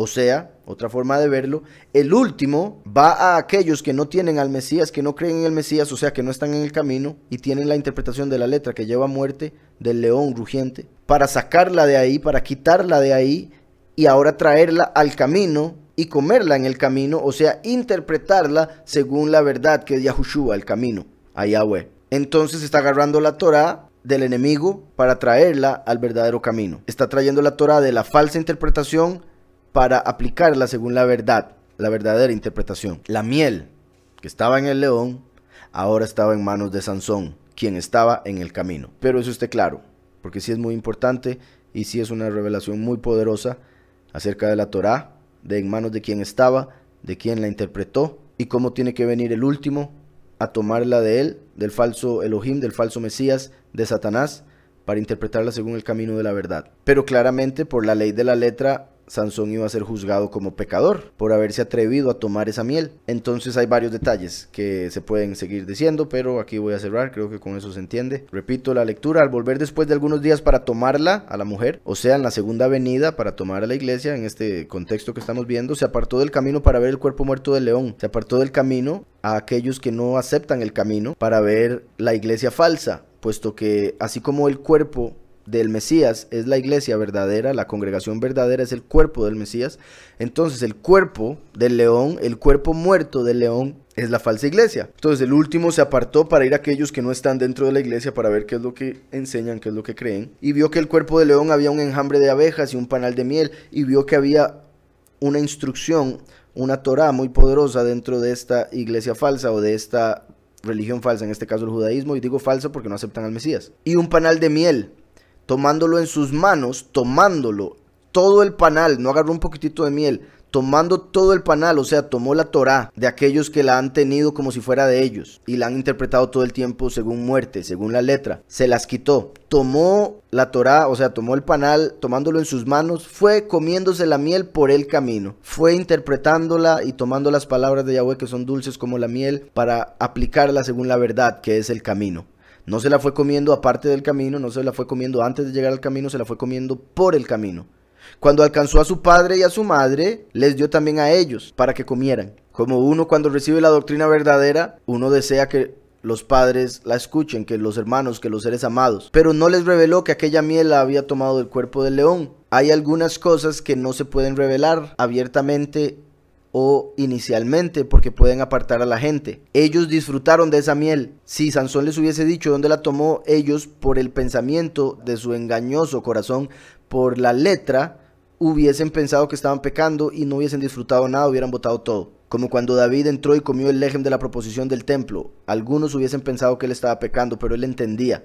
Igualmente estamos viendo a Sansón aquí. Él está tomando, entendiendo lo que está haciendo y les está dando de comer de esta miel. Es como he hablado en otros momentos, a los que son de fe débil hay que darles leche espiritual, porque son niños en el espíritu, no se les puede dar alimento sólido porque se pueden atragantar. Entonces hay cosas que no se les puede revelar hasta que hayan crecido en la fe, que hayan madurado en la fe y sean fuertes en la fe. Se les puede revelar algo más poderoso, algo más elevado que no les va a hacer caer o tropezar. Entonces parte de lo que estamos viendo aquí, cuando el último llegó a donde el padre y madre, les reveló, pero no les reveló todo, porque todo el conocimiento que tenía él de esa comida les hubiese hecho que no la aceptaran o la desecharan, que es lo que sucede a veces con nuestros seres amados, porque no entienden todo el conocimiento que ya el Padre nos ha dado. Entonces solo hay que darlo parte por parte, empezando por la leche hasta que crecen, repito, y se les da el alimento sólido. Dice, ¿podría explicarme un poco acerca de la confesión de fe que se hace en las iglesias cristianas? Ya que me parece que en muchas se hace llevado por las emociones y se hace mecánicamente. Así es, Carolina. En la escritura, en Romanos 10:10 vemos que dice, con el corazón se cree para justicia, pero con la boca se confiesa para salvación. Entonces, la escritura nos enseña que no solo debemos creer, sino también confesar. Sin embargo, en el cristianismo, por diferentes errores doctrinales, traducciones y demás, no se ha entendido correctamente cuál es la confesión que hay que hacer.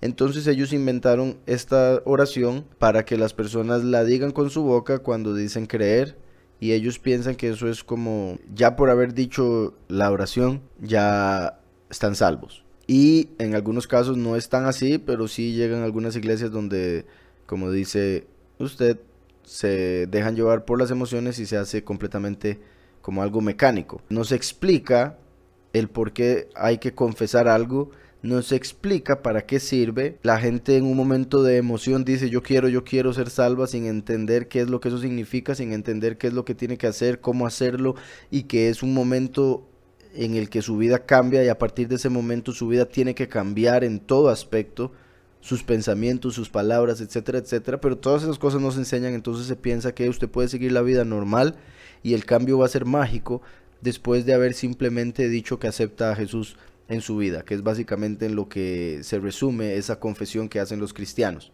Entonces sí, se vuelve algo completamente mecánico. Los pastores o líderes llegan a pensar que solo por hacer que un grupo de 100 personas haya hecho esa oración, ellos piensan, ya salvé 100 personas, y se consideran como que han hecho muchísimo en el reino, lamentablemente, sin entender que más bien lo que están haciendo es propagando la confusión, porque no lo están haciendo según la verdad, no lo están haciendo según la escritura. En Romanos 10 es donde encontramos esto. Dice, si confiesas con tu boca que Yahushua es el soberano y crees en tu corazón que Yahweh lo levantó de entre los muertos, serás salvo. Ahí está, es así de simple. El problema es que se cambió el nombre del Mesías Yahushua, el cual en sí, el mismo nombre es un pacto. Cuando uno confiesa el nombre, está haciendo un pacto en el idioma original con el creador de todo. Al decir Yahushua, uno está diciendo Yahweh me salva. Entonces, cuando uno dice Yahushua, uno está diciendo Yahweh me salva. Está confesando, invocando el nombre del Padre a través del nombre del Hijo, y confirmando que cree en el Hijo, quien murió y resucitó al tercer día, que es lo que hay que creer en el corazón. Entonces por eso dice, si confiesas con tu boca que Yahushua es el soberano y crees en tu corazón que Yahweh lo levantó de entre los muertos, serás salvo. Porque con el corazón se cree para justicia, o sea, el tener fe en el corazón justifica. Porque con el corazón se cree para justicia, pero, los peros muy importantes, pero con la boca se confiesa para salvación. Entonces ellos piensan que cuando dicen mecánicamente, repitiendo una oración que les dice un líder, sin ellos entender qué están haciendo, por qué lo están haciendo, qué significa y para qué es, están haciendo algo mecánico, no les va a servir, porque es según una doctrina falsa, sin entender lo que aquí estamos leyendo. Primero que todo, no se les explica la diferencia entre justicia y salvación. No se les explica la diferencia entre lo que se hace con el corazón y lo que se hace con la boca, y la importancia de ambas. Entonces debemos confesar con nuestra boca que Yahushua es soberano. Cuando confesamos al verdadero soberano como rey de nuestra vida, es cuando ya hicimos la confesión para salvación. Cuando con nuestra boca, en la cual está el poder de la vida y la muerte, invocamos vida. Es ahí cuando recibimos la salvación, cuando se confiesa el verdadero nombre del soberano. Pero cuando las personas confiesan algo mecánico, con un nombre falso, están poniendo sobre sus vidas a un Elohim falso, un poderoso falso, un Dios falso, un falso Mesías, una doctrina falsa, etc. Y por eso esa confesión no va a traer salvación. El hecho de que ellos crean en sus corazones que el Todopoderoso envió a su Hijo, murió y resucitó al tercer día, el hecho de que ellos crean eso hace que tengan justificación, porque con el corazón se cree para justicia, por ende pueden ser resucitados, justificados para la vida eterna. Pero no tienen salvación porque no han hecho la confesión correcta, sino que hicieron la mecánica que se les enseñó en la doctrina falsa. Después dice, la escritura dice, todo aquel que en él cree no será defraudado, porque no hay diferencia entre Yahudí y griego, pues el mismo que es soberano de todos es rico para con todos los que lo invocan. Es curioso que dice, pues el mismo que es soberano de todos. Curiosamente, es común que cambien en la escritura, en las traducciones, el nombre Yahweh por la palabra Señor. Señor quiere decir en hebreo Baal. Baal es Satanás, por eso hicieron ese cambio en las traducciones y por eso yo nunca me refiero al Todopoderoso como Señor, ni al Hijo como Señor. Entonces, aquí donde dice, pues el mismo soberano de todos es rico para con todos los que lo invocan, es un juego de palabras, porque el soberano de todos es Yahweh, y riqueza en hebreo, uno de los sinónimos es Shua, como la hija de Shua en Génesis, con la que se casó Yahudá, para que a través de Yahudá, casarse con la hija de Shua, viniese eventualmente al mundo Yahushua. Entonces, aquí vemos, pues el mismo que es Yahú de todos, es Shua para con todos los que lo invocan, mostrando la importancia del nombre del Hijo, quien es soberano de todos y hace que las riquezas del Padre se vuelvan accesibles para nosotros. Entonces, pues el mismo que es soberano de todos, Yahú, es rico para con todos, Shua, los que lo invocan, los que lo invocan. Una cosa es tener $1.000.000 en el banco y otra cosa es saber que está ahí como para ir a sacarlo y usarlo. Entonces los justificados tienen un depósito, pero solo los que lo invocan pueden hacer uso de ese depósito. Por eso, ya que todo aquel que invoque el nombre del soberano será salvo. Ya que todo aquel que invoque el nombre, aquí está declarando y confirmando qué es lo que hay que confesar. ¿Cuál es la confesión? La confesión del nombre para salvación, no el decir lo que ellos dicen con nombres falsos y en la forma en que lo hacen. Tan simple como, ya que todo aquel que invoque el nombre del soberano será salvo. ¿Y cómo empezaba? Si confiesas con tu boca que Yahushua es el soberano, entonces el nombre Yahushua es la confesión que debemos hacer, porque es el pacto con el Padre para ser salvos. Después dice el verso 14, ¿cómo pues invocarán a aquel en el cual no han creído? Por eso es que la fe está conectada con la confesión. ¿Y cómo creerán en aquel de quien no han oído? Esto es clave, porque mucha gente no ha oído de Yahushua. Han oído de él con una doctrina falsa, con un nombre falso. Eso quiere decir que han oído de otro, porque él es la verdad y ninguna falsedad puede estar adherida a él. Entonces, ¿cómo van a invocarlo si nadie les ha hablado de él? Y por eso es que estamos aquí hablando de él, bendito sea su nombre, para que ustedes le invoquen y puedan recibir esa riqueza que viene con su nombre y todo lo demás que eso trae. Ya que todo aquel que invoque el nombre del soberano será salvo, ¿cómo pues invocarán a aquel en el cual no han creído? ¿Y cómo creerán en aquel de quien no han oído? ¿Y cómo oirán sin haber quien les predique? ¿Cómo oirán sin haber quien les predique? ¿Y cómo predicarán si no son enviados? Como está escrito, cuán hermosos son los pies de los que anuncian la paz, como los pasos de Mashiach, la segunda venida, el último, que viene a dar testimonio del primero. Por eso dice, ¿y cómo predicarán si no son enviados? Si predica la verdad, es enviado, punto. Si predica la mentira, él mismo fue el que se escogió y se mandó como enviado. Y hoy en día, ¿verdad?, se hacen llamar apóstoles, profetas y todo lo demás, porque piensan que el título es lo que importa, puesto que eso es lo que ellos andan buscando, la fama, el verse como superiores, y por eso el título. Entonces, cuán hermosos son los pies de los que anuncian la paz, de los que anuncian buenas nuevas. ¿Qué pasa con las personas que se suicidan y antes de morir se arrepienten y piden perdón?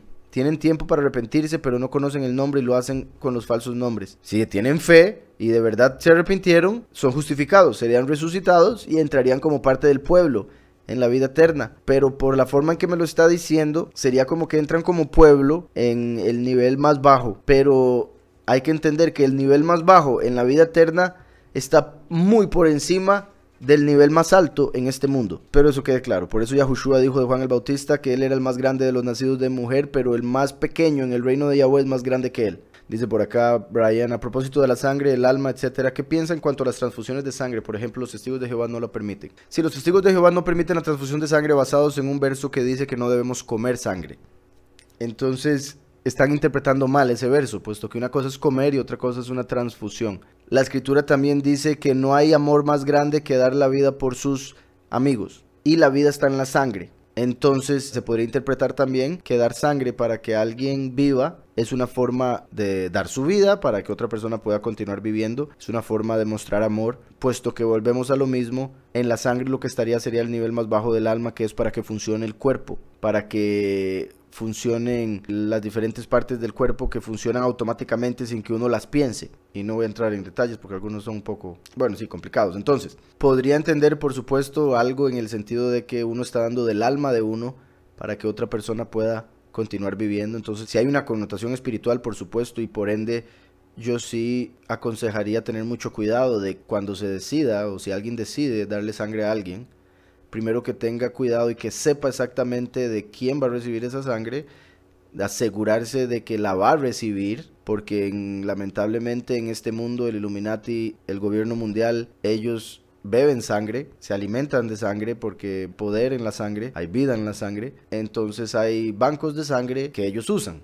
Entonces, por esas razones y el uso que le dan a la sangre a algunos líderes del mundo o celebridades del mundo, yo sería muy cuidadoso con darle sangre a alguien, pero sí le daría sangre a alguien si estoy seguro que ese alguien va a salir beneficiado por esa sangre que yo le dé. Pero si no estoy seguro de eso, tendría demasiado cuidado porque no sabemos dónde esa sangre podría terminar. Y con eso me refiero como a la gente que da transfusiones de sangre comúnmente, o sea, que van cierto tiempo, que ya tienen citas y todo para ir a dar transfusión de sangre pensando que están haciendo el bien por alguien y no saben en realidad dónde está yendo esa sangre. O gente que pasan por algún lado y los invitan a dar sangre y ellos dan sangre y no saben en realidad en qué va a terminar esa sangre. Repito, esa sangre tiene su vida y tiene poder que se puede usar en contra suya de donde salió esa sangre. Entonces por eso sí deberíamos ser demasiado cuidadosos con nuestra sangre. No podemos comer sangre porque en la sangre está la vida. Entonces el beber sangre es lo que hacen estos impíos para poder seguir viviendo, para poder tener energía y para poder tener algunos poderes en brujería, porque también lo hacen en rituales, ¿verdad? Usan la sangre en esos rituales. Entonces, por eso, repito, la interpretación de los testigos de Jehová es errónea. Sin embargo, sí aconsejaría yo ser demasiado cuidadoso con su sangre. Los filisteos. Lina dice tomar vino, cortarse el pelo. Y Yahuhanán tomó este mismo voto que tomó Shimshon. En ningún lugar en la escritura dice que lo haya hecho. Me imagino que se refiere a Yahuhanán el inmersor, Juan el Bautista. En ningún lugar en la escritura dice que él haya hecho eso. Sin embargo, sí dice que él no tomaba. Él solo comía langostas con miel. Él no tomaba y no comía mucha cosa y aún así lo llamaron endemoniado. Yahushua vino tomando vino y comiendo y lo llamaron comelón y bebedor de vino. Entonces eso era para mostrar que a la carne nunca se le queda bien, que a los que interpretan por la letra nunca van a entender, aunque se les presente de cualquier manera. Entonces es muy seguro que Yahuanán no tomó vino nunca, pero no dice en ningún lugar que él tuviese el voto del nazariato. Sí menciona que se vestía como Eliyahu, con pelo de camello, y que comía como Eliyahu, siendo él Eliyahu. Dice, ¿es el Todopoderoso culpable de los desastres naturales? Primero que todo, Yahweh no es culpable de nada. Así de simple. Yahweh no es culpable de nada. La palabra culpa significa mucho. Y nada de eso que significa está conectado en lo absoluto con el creador de todas las cosas. Él es perfecto. Y cuando uno es perfecto y hace todas las cosas bien, no es culpable de absolutamente nada malo. Entonces dice, ¿es el Todopoderoso culpable de los desastres naturales? ¿Y cómo hago para hallar la doctrina verdadera? Bueno, dos preguntas muy diferentes, ¿verdad? Entonces lo primero, no es culpable. El culpable es el hombre. En muchos casos el pecado del hombre hace que la tierra lo escupa. Que la tierra lo quiera sacar de la realidad. La tierra, la creación, está bajo el poderoso del aire, bajo el poderoso del mundo. Por eso cuando Yahushua iba en el barco para donde el Gadareno, se levantó una tormenta para tratar de detenerlo. Obviamente Yahweh no se iba a levantar en contra de Yahushua para ir a predicar donde el Gadareno. Eso quiere decir que la naturaleza está bajo un ángel y por eso es que sucede lo que sucede. Ese ángel está a cargo del juicio, de ejecutar juicio en tierra, y por eso es que se usan los desastres naturales como juicios en contra de las naciones que hacen lo malo, que no siguen la verdad, que no siguen la justicia. Por otro lado está el Illuminati, que tiene suficiente conocimiento, que le han robado a muchos sabios de la historia como para poder saber controlar algunos fenómenos de la naturaleza, poder hacer que se den terremotos, controlar huracanes, tormentas, hacer que empiecen tormentas, etcétera, etcétera. Y así ellos atacan a sus enemigos con desastres naturales, y aquellos que son atacados no pueden culparles de nada porque no fue un ataque con armas comunes y corrientes, sino que fue un ataque con desastres naturales. Entonces muchos de los desastres naturales de hoy en día los están provocando ellos con un plan en mente. Entonces con menos razón se le puede culpar a Yahweh. Pero cuando pasan naturalmente, están sucediendo por la culpa de los hombres, por pecado de los hombres, es que suceden. Es como una consecuencia. Toda acción trae una reacción. El pecado trae castigo. Punto. No es culpa de Yahweh, es culpa del hombre. Así de simple. Ahora, con respecto a lo segundo, ¿cómo hago para hallar la doctrina verdadera? Leyendo la escritura. La forma más simple que existe. Buscándola. La mayoría de la gente no la quiere. Simplemente quieren sentirse cómodos en algún lado. Simplemente quieren sentir que tienen un tiquete para el cielo. Simplemente quieren pertenecer a un grupo, a un club. Entonces se vuelven cristianos, van a una iglesia todos los domingos para ver a quién conocen, para ver con quién salen, para ver qué hacen, para sentirse un poco mejor acerca de su vida, quitarse un peso de encima una semana más, etcétera, etcétera. Montones de razones para los que funciona la iglesia cristiana falsa. Pero hasta que uno quiere dejar toda falsedad y está dispuesto a dejar todo eso, es que va a ir en el camino correcto hacia la verdadera doctrina. Y la verdadera doctrina solo se va a encontrar en la escritura. Entonces, cuando usted se aparte del pecado porque entiende que está mal y quiere hacer lo correcto, cuando usted busca hacer lo correcto por voluntad propia, no por miedo o no por que alguien le dice que lo haga, sino por voluntad propia, cuando usted busca hacer lo correcto, Yahweh le empieza a guiar para que llegue a la verdad. Yahweh le empieza a guiar para que entienda lo que está leyendo. Entonces lo principal es, deje de pecar, y lo segundo es, lea la escritura. Y le aseguro que Yahweh lo va a llevar a la verdadera doctrina. Y por supuesto, está invitado a nuestra congregación El Camino de Yahweh. Nos puede acompañar también a través de la internet en vivo los lunes y jueves a las 7 p.m. por elcaminodeYahweh.com o El Camino de Yahweh en YouTube, y también los sábados a las 5 p.m.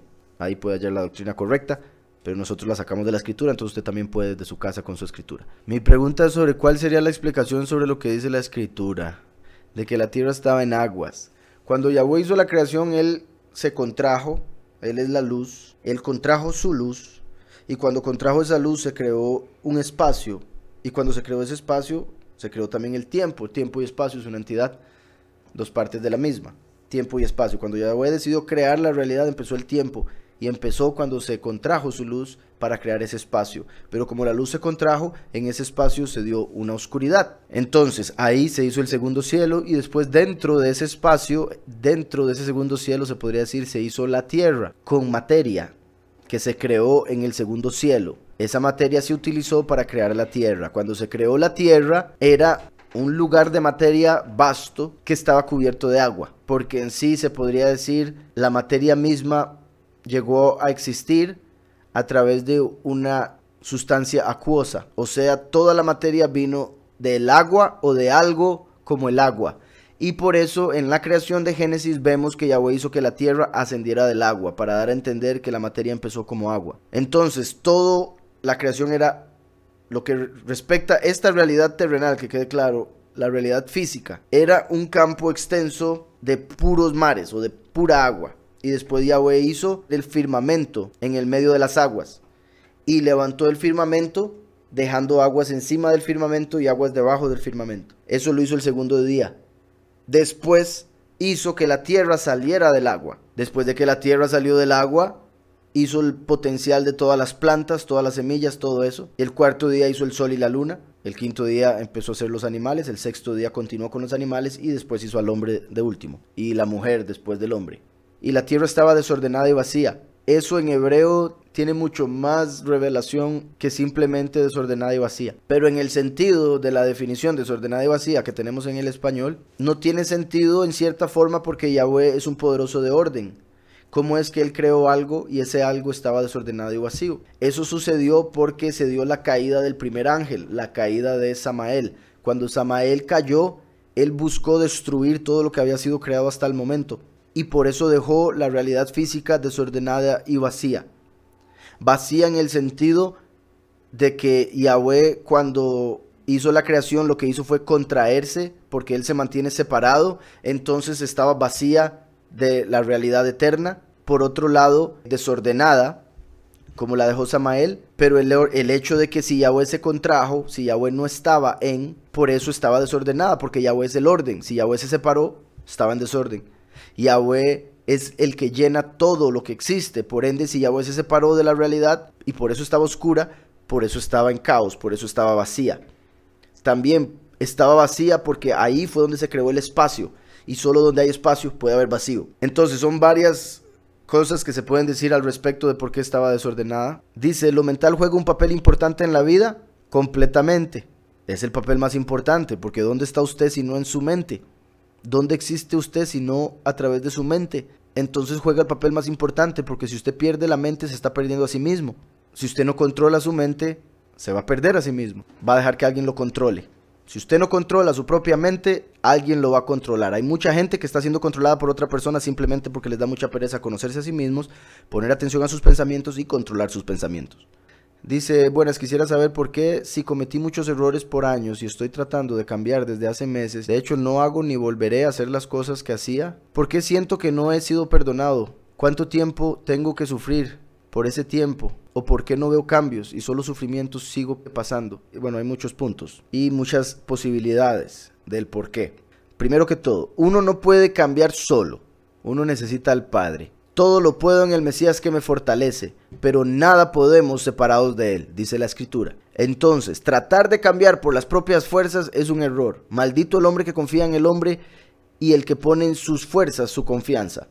Entonces, obviamente, uno tiene que hacer lo que tiene que hacer, pero tiene que entender que es el Padre haciéndolo en uno. Esa es la única forma que va a poder. Entonces uno ya deja de tratar y empieza a hacer. Cuando uno trata de hacer algo, se va a quedar en tratar.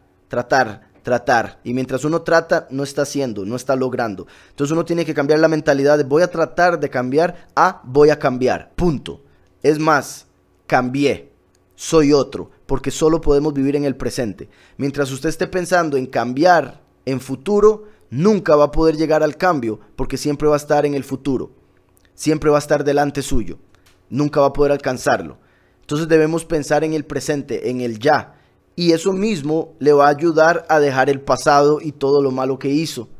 Porque ya lo hizo, punto. Ya se arrepintió de corazón, de verdad. Ok, entonces ya hay que dejar de traerlo al presente. Porque si usted vive en el pasado, está muerto en el presente. Entonces, hay que entender que Yahweh nos perdonó a través del Hijo.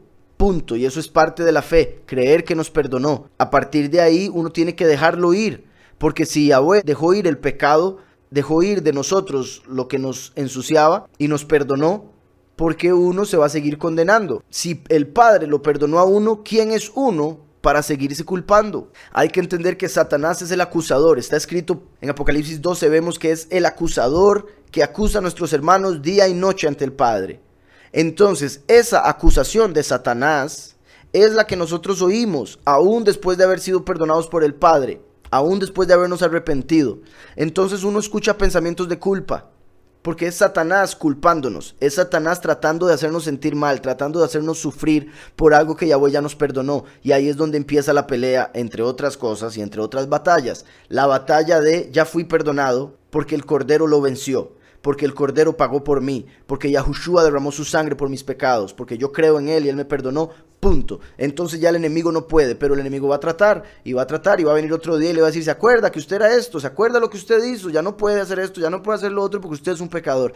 Y uno le tiene que decir, eso era yo antes, pero yo ya no soy él. Ese hombre murió en el madero con Yahushua, quien murió por mí. Entonces, esa es una forma o parte de las formas en las que hay que batallar con el enemigo en la mente, esa guerra espiritual, para no permitir que los pensamientos del enemigo lo puedan apagar o lo puedan más bien meter en el fuego a uno, puesto que son dardos encendidos. Entonces, dice, de hecho no hago ni volveré a hacer las cosas que hacía. ¡Qué bendición! Si esa es la mentalidad y la mantiene, con más razón debe estar firme en su mente con respecto al perdón que Yahweh le ha otorgado, porque ese es el verdadero arrepentimiento. Cuando uno dice ya no lo vuelvo a hacer y no lo hace. Claramente puede ser tentado después, puede ser que se le mueva el suelo un poco, pero ahí es donde debemos entrar en oración, en fe, en ayuno, en lo que el Padre nos mande para mantenernos firmes. Entonces dice, no volverá a hacer las cosas que hacía. ¿Por qué siento que no he sido perdonado? Como le digo, eso tiene que ver con Satanás. Satanás no quiere que usted se sienta perdonado. Satanás no quiere que usted se sienta bien. Si usted le pidió perdón a Yahweh en el nombre de Yahushua, ya fue perdonado. Acéptelo. Continúe para adelante, aunque Satanás le diga lo contrario. Porque Satanás no va a dejar de atacarlo con pensamientos de culpa o de otras cosas. Dice, ¿cuánto tiempo tengo que sufrir? Ni un día, ni un minuto. Si usted entiende, deja de sufrir. Pero cuando no entendemos es que sufrimos, porque no sabemos por qué estamos pasando lo que estamos pasando, o por qué está pasando lo que está pasando, y no sabemos cómo afrontarlo. Cuando sabemos cómo afrontarlo, lo hacemos y ya no nos pasamos el tiempo sufriendo, sino que nos pasamos el tiempo batallando, actuando, venciendo al enemigo. Entonces dice, ¿cuánto tiempo tengo que sufrir por ese tiempo? ¿O por qué no veo cambios? Yo en mi vida por años no vi cambios porque adoraba a Jesús, adoraba a Dios. Cuando yo cambié los nombres, empecé a ver cambios en mi vida. Cuando yo cambié el nombre que invocaba, empecé a cambiar las obras también. Empecé a cambiar los pensamientos. Todo se empezó a dar como un rompecabezas o como el dominó, ¿verdad? Cuando uno da una ficha de dominó y hace caer ese montón de fichas. Y el inicio para mí del cambio fue el nombre. Por más loco que le suene a la mayoría, ese fue el inicio del cambio en mi vida. Yo cambié del nombre falso al nombre verdadero y eso me empezó a llevar a notar el montón de cosas que debía ir cambiando, además del vocabulario, además de los pensamientos, también en las acciones. Dice, y solo sufrimiento sigo pasando. Si ese sufrimiento es mental, ya le dije cómo pasarlo. Si es sufrimiento físico, algo tiene que aprender de ese sufrimiento. Y cuando lo aprenda, va a salir de él. Tiene que entender, todo es pasajero. En este mundo todo es pasajero. Está escrito, esto también pasará. Si usted está sufriendo ahorita, sepa que eso va a pasar. Dice por acá, checa, justicia y favor, ¿van por separado o pueden presentarse las dos juntas? Ok, aquí me ponen justicia y gracia. Lo que normalmente se llama gracia en realidad es favor. Gracias son las hijas de Zeus. Por eso yo no menciono esa palabra. Y prefiero usar favor, que no tiene una connotación negativa de idolatría o nada al respecto. Gesed en hebreo. Ahora, la pregunta es, ¿justicia y favor van por separado? Sí. Yahweh tiene dos tronos en el cielo. Uno de justicia y otro de favor. Dependiendo de la persona, dependiendo de las obras, dependiendo de su corazón, Yahweh se sienta para juzgar según justicia o según misericordia y favor. Entonces son separados. El favor y la verdad vinieron con Yahushua. La justicia vino a través de la Torá en letra, pero viene a través del último, el testigo como Moshe, manifiesta en el fin de los tiempos, cuando se haga justicia sobre la tierra. Entonces, dice, ¿justicia y favor van por separado? Sí. El primero, Yahushua el Mesías, es el favor. El último, la segunda venida, el testigo como Moshe, es la justicia. Por eso será llamado Yahweh Sidkenu, según Jeremías 23 y Jeremías 33. Será llamado Yahweh Sidkenu, Yahweh justicia nuestra, porque el último es la justicia, por eso es el rey. Yahushua el primero es el favor, por eso es el sumo sacerdote, quien trae perdón de pecados. El último trae juicio. Entonces, primero tuvo que venir el favor para que fueran perdonados los que tenían fe. Y ahora va a venir la justicia para que sean juzgados aquellos que no recibieron el perdón de pecados, que no recibieron al Mesías. Por eso es que vienen separados. Dice, o pueden presentarse las dos juntas. O sea, uno puede hacer juicio de una manera favorable. Pero cuando uno ya mete el favor, está apartándose de la justicia. Porque lo que es justo y punto. Si un hombre mató a alguien, merece muerte. Pero si ese hombre recibe misericordia a favor, se le puede perdonar la vida. Entonces, una cosa es justicia, por la cual todos los hombres merecemos muerte. Por eso Yahweh tuvo que agregar el favor, para que no fuésemos destruidos. Porque por la justicia el mundo no habría continuado. De hecho, eso es lo que vemos en Génesis. Génesis 1 está todo el capítulo de la creación diciendo, Elohim dijo, Elohim creó, Elohim hizo. Elohim está conectado con la justicia, con Yahweh como juez. Cuando Yahweh hizo la creación, y es lo que vemos en el primer capítulo, Él se dio cuenta por su sabiduría, su conocimiento, que la creación no iba a durar, porque el pecado del hombre haría que cayera la justicia y por ende fuese destruido todo. Entonces, en el segundo capítulo de Génesis, Yahweh agregó su nombre, Yahweh. Y por eso aparece, y Yahweh Elohim creó, y Yahweh Elohim hizo, en el segundo capítulo. Porque el nombre Yahweh está relacionado con el favor, con redención, con el perdón de pecados. Entonces Yahweh hizo la creación en justicia, pero tuvo que agregarle el favor para que la creación pudiese continuar 6000 años, porque si no, no hubiese durado ni 7 años. Entonces sí, son dos cosas separadas y se necesitan ambas. Como le digo, se presentan separadas, puesto que todo hombre merece muerte por justicia. Pero bendito sea Yahweh que envió a Yahushua para darnos el favor. Entonces esos que aceptan el favor, un favor se hace gratis. Esos que aceptan el favor creyendo en el Mesías de gratis, son perdonados para que no sean juzgados y condenados como impíos, porque todos hemos pecado. Si solo se hace justicia, pues todo el mundo está mal. Dice Lina, Hechos 18:18 parece indicar que Shaul hizo el voto del Nazariato. En Hechos 18:18 dice, Pablo permaneció allí muchos días, luego se despidió de los hermanos y navegó a Siria junto con Priscila y Aquila. En Cencrea se rapó la cabeza porque tenía hecho voto. Interesante que se rapó la cabeza por algunas otras cosas que se conectan, por ejemplo, con Elishua, sucesor de Eliyahu, que lo llamaban pelón, y fue un problema. Entonces hay que partes interesantes con respecto a este verso de por qué Pablo hizo esto y lo que representa Pablo, pero en ese caso sí es una posibilidad que fuera el voto del Nazariato y que se había dejado el pelo largo por un tiempo hasta que se lo rapó en ese momento, porque no se podía pasar navaja mientras estuviese en el voto. Quizá algunos dirían también que puede ser cualquier otro tipo de voto, entre otras cosas de lo que se hacía en el judaísmo, en los fariseos y demás, como cuando alguien le dice al padre, o sea, le hace algún tipo de promesa al padre y le dice que si le ayuda o si le cumple, que entonces la persona va a hacer un voto en el que, por ejemplo, en este caso no se raparía la cabeza. Pero como tenemos en la escritura evidencia del voto del Nazariato, en el cual no se rapaba la cabeza, tampoco se tocaban cuerpos muertos, ni se bebía vino, por supuesto es el voto más lógico en el que se puede pensar cuando leemos este verso. Y en ese caso confirma lo que decía ahora, de que Sansón representa la segunda venida, representa al último, el testigo como Moshe. Paulus representa al último, el testigo como Moshe. Qué curioso que Sansón hizo el voto del Nazariato y aquí vemos que Paulus al parecer también lo hizo. Repito, porque ese es el voto que se menciona en la escritura y por ende es el más lógico que él habría hecho, porque tenía hecho voto. Interesante.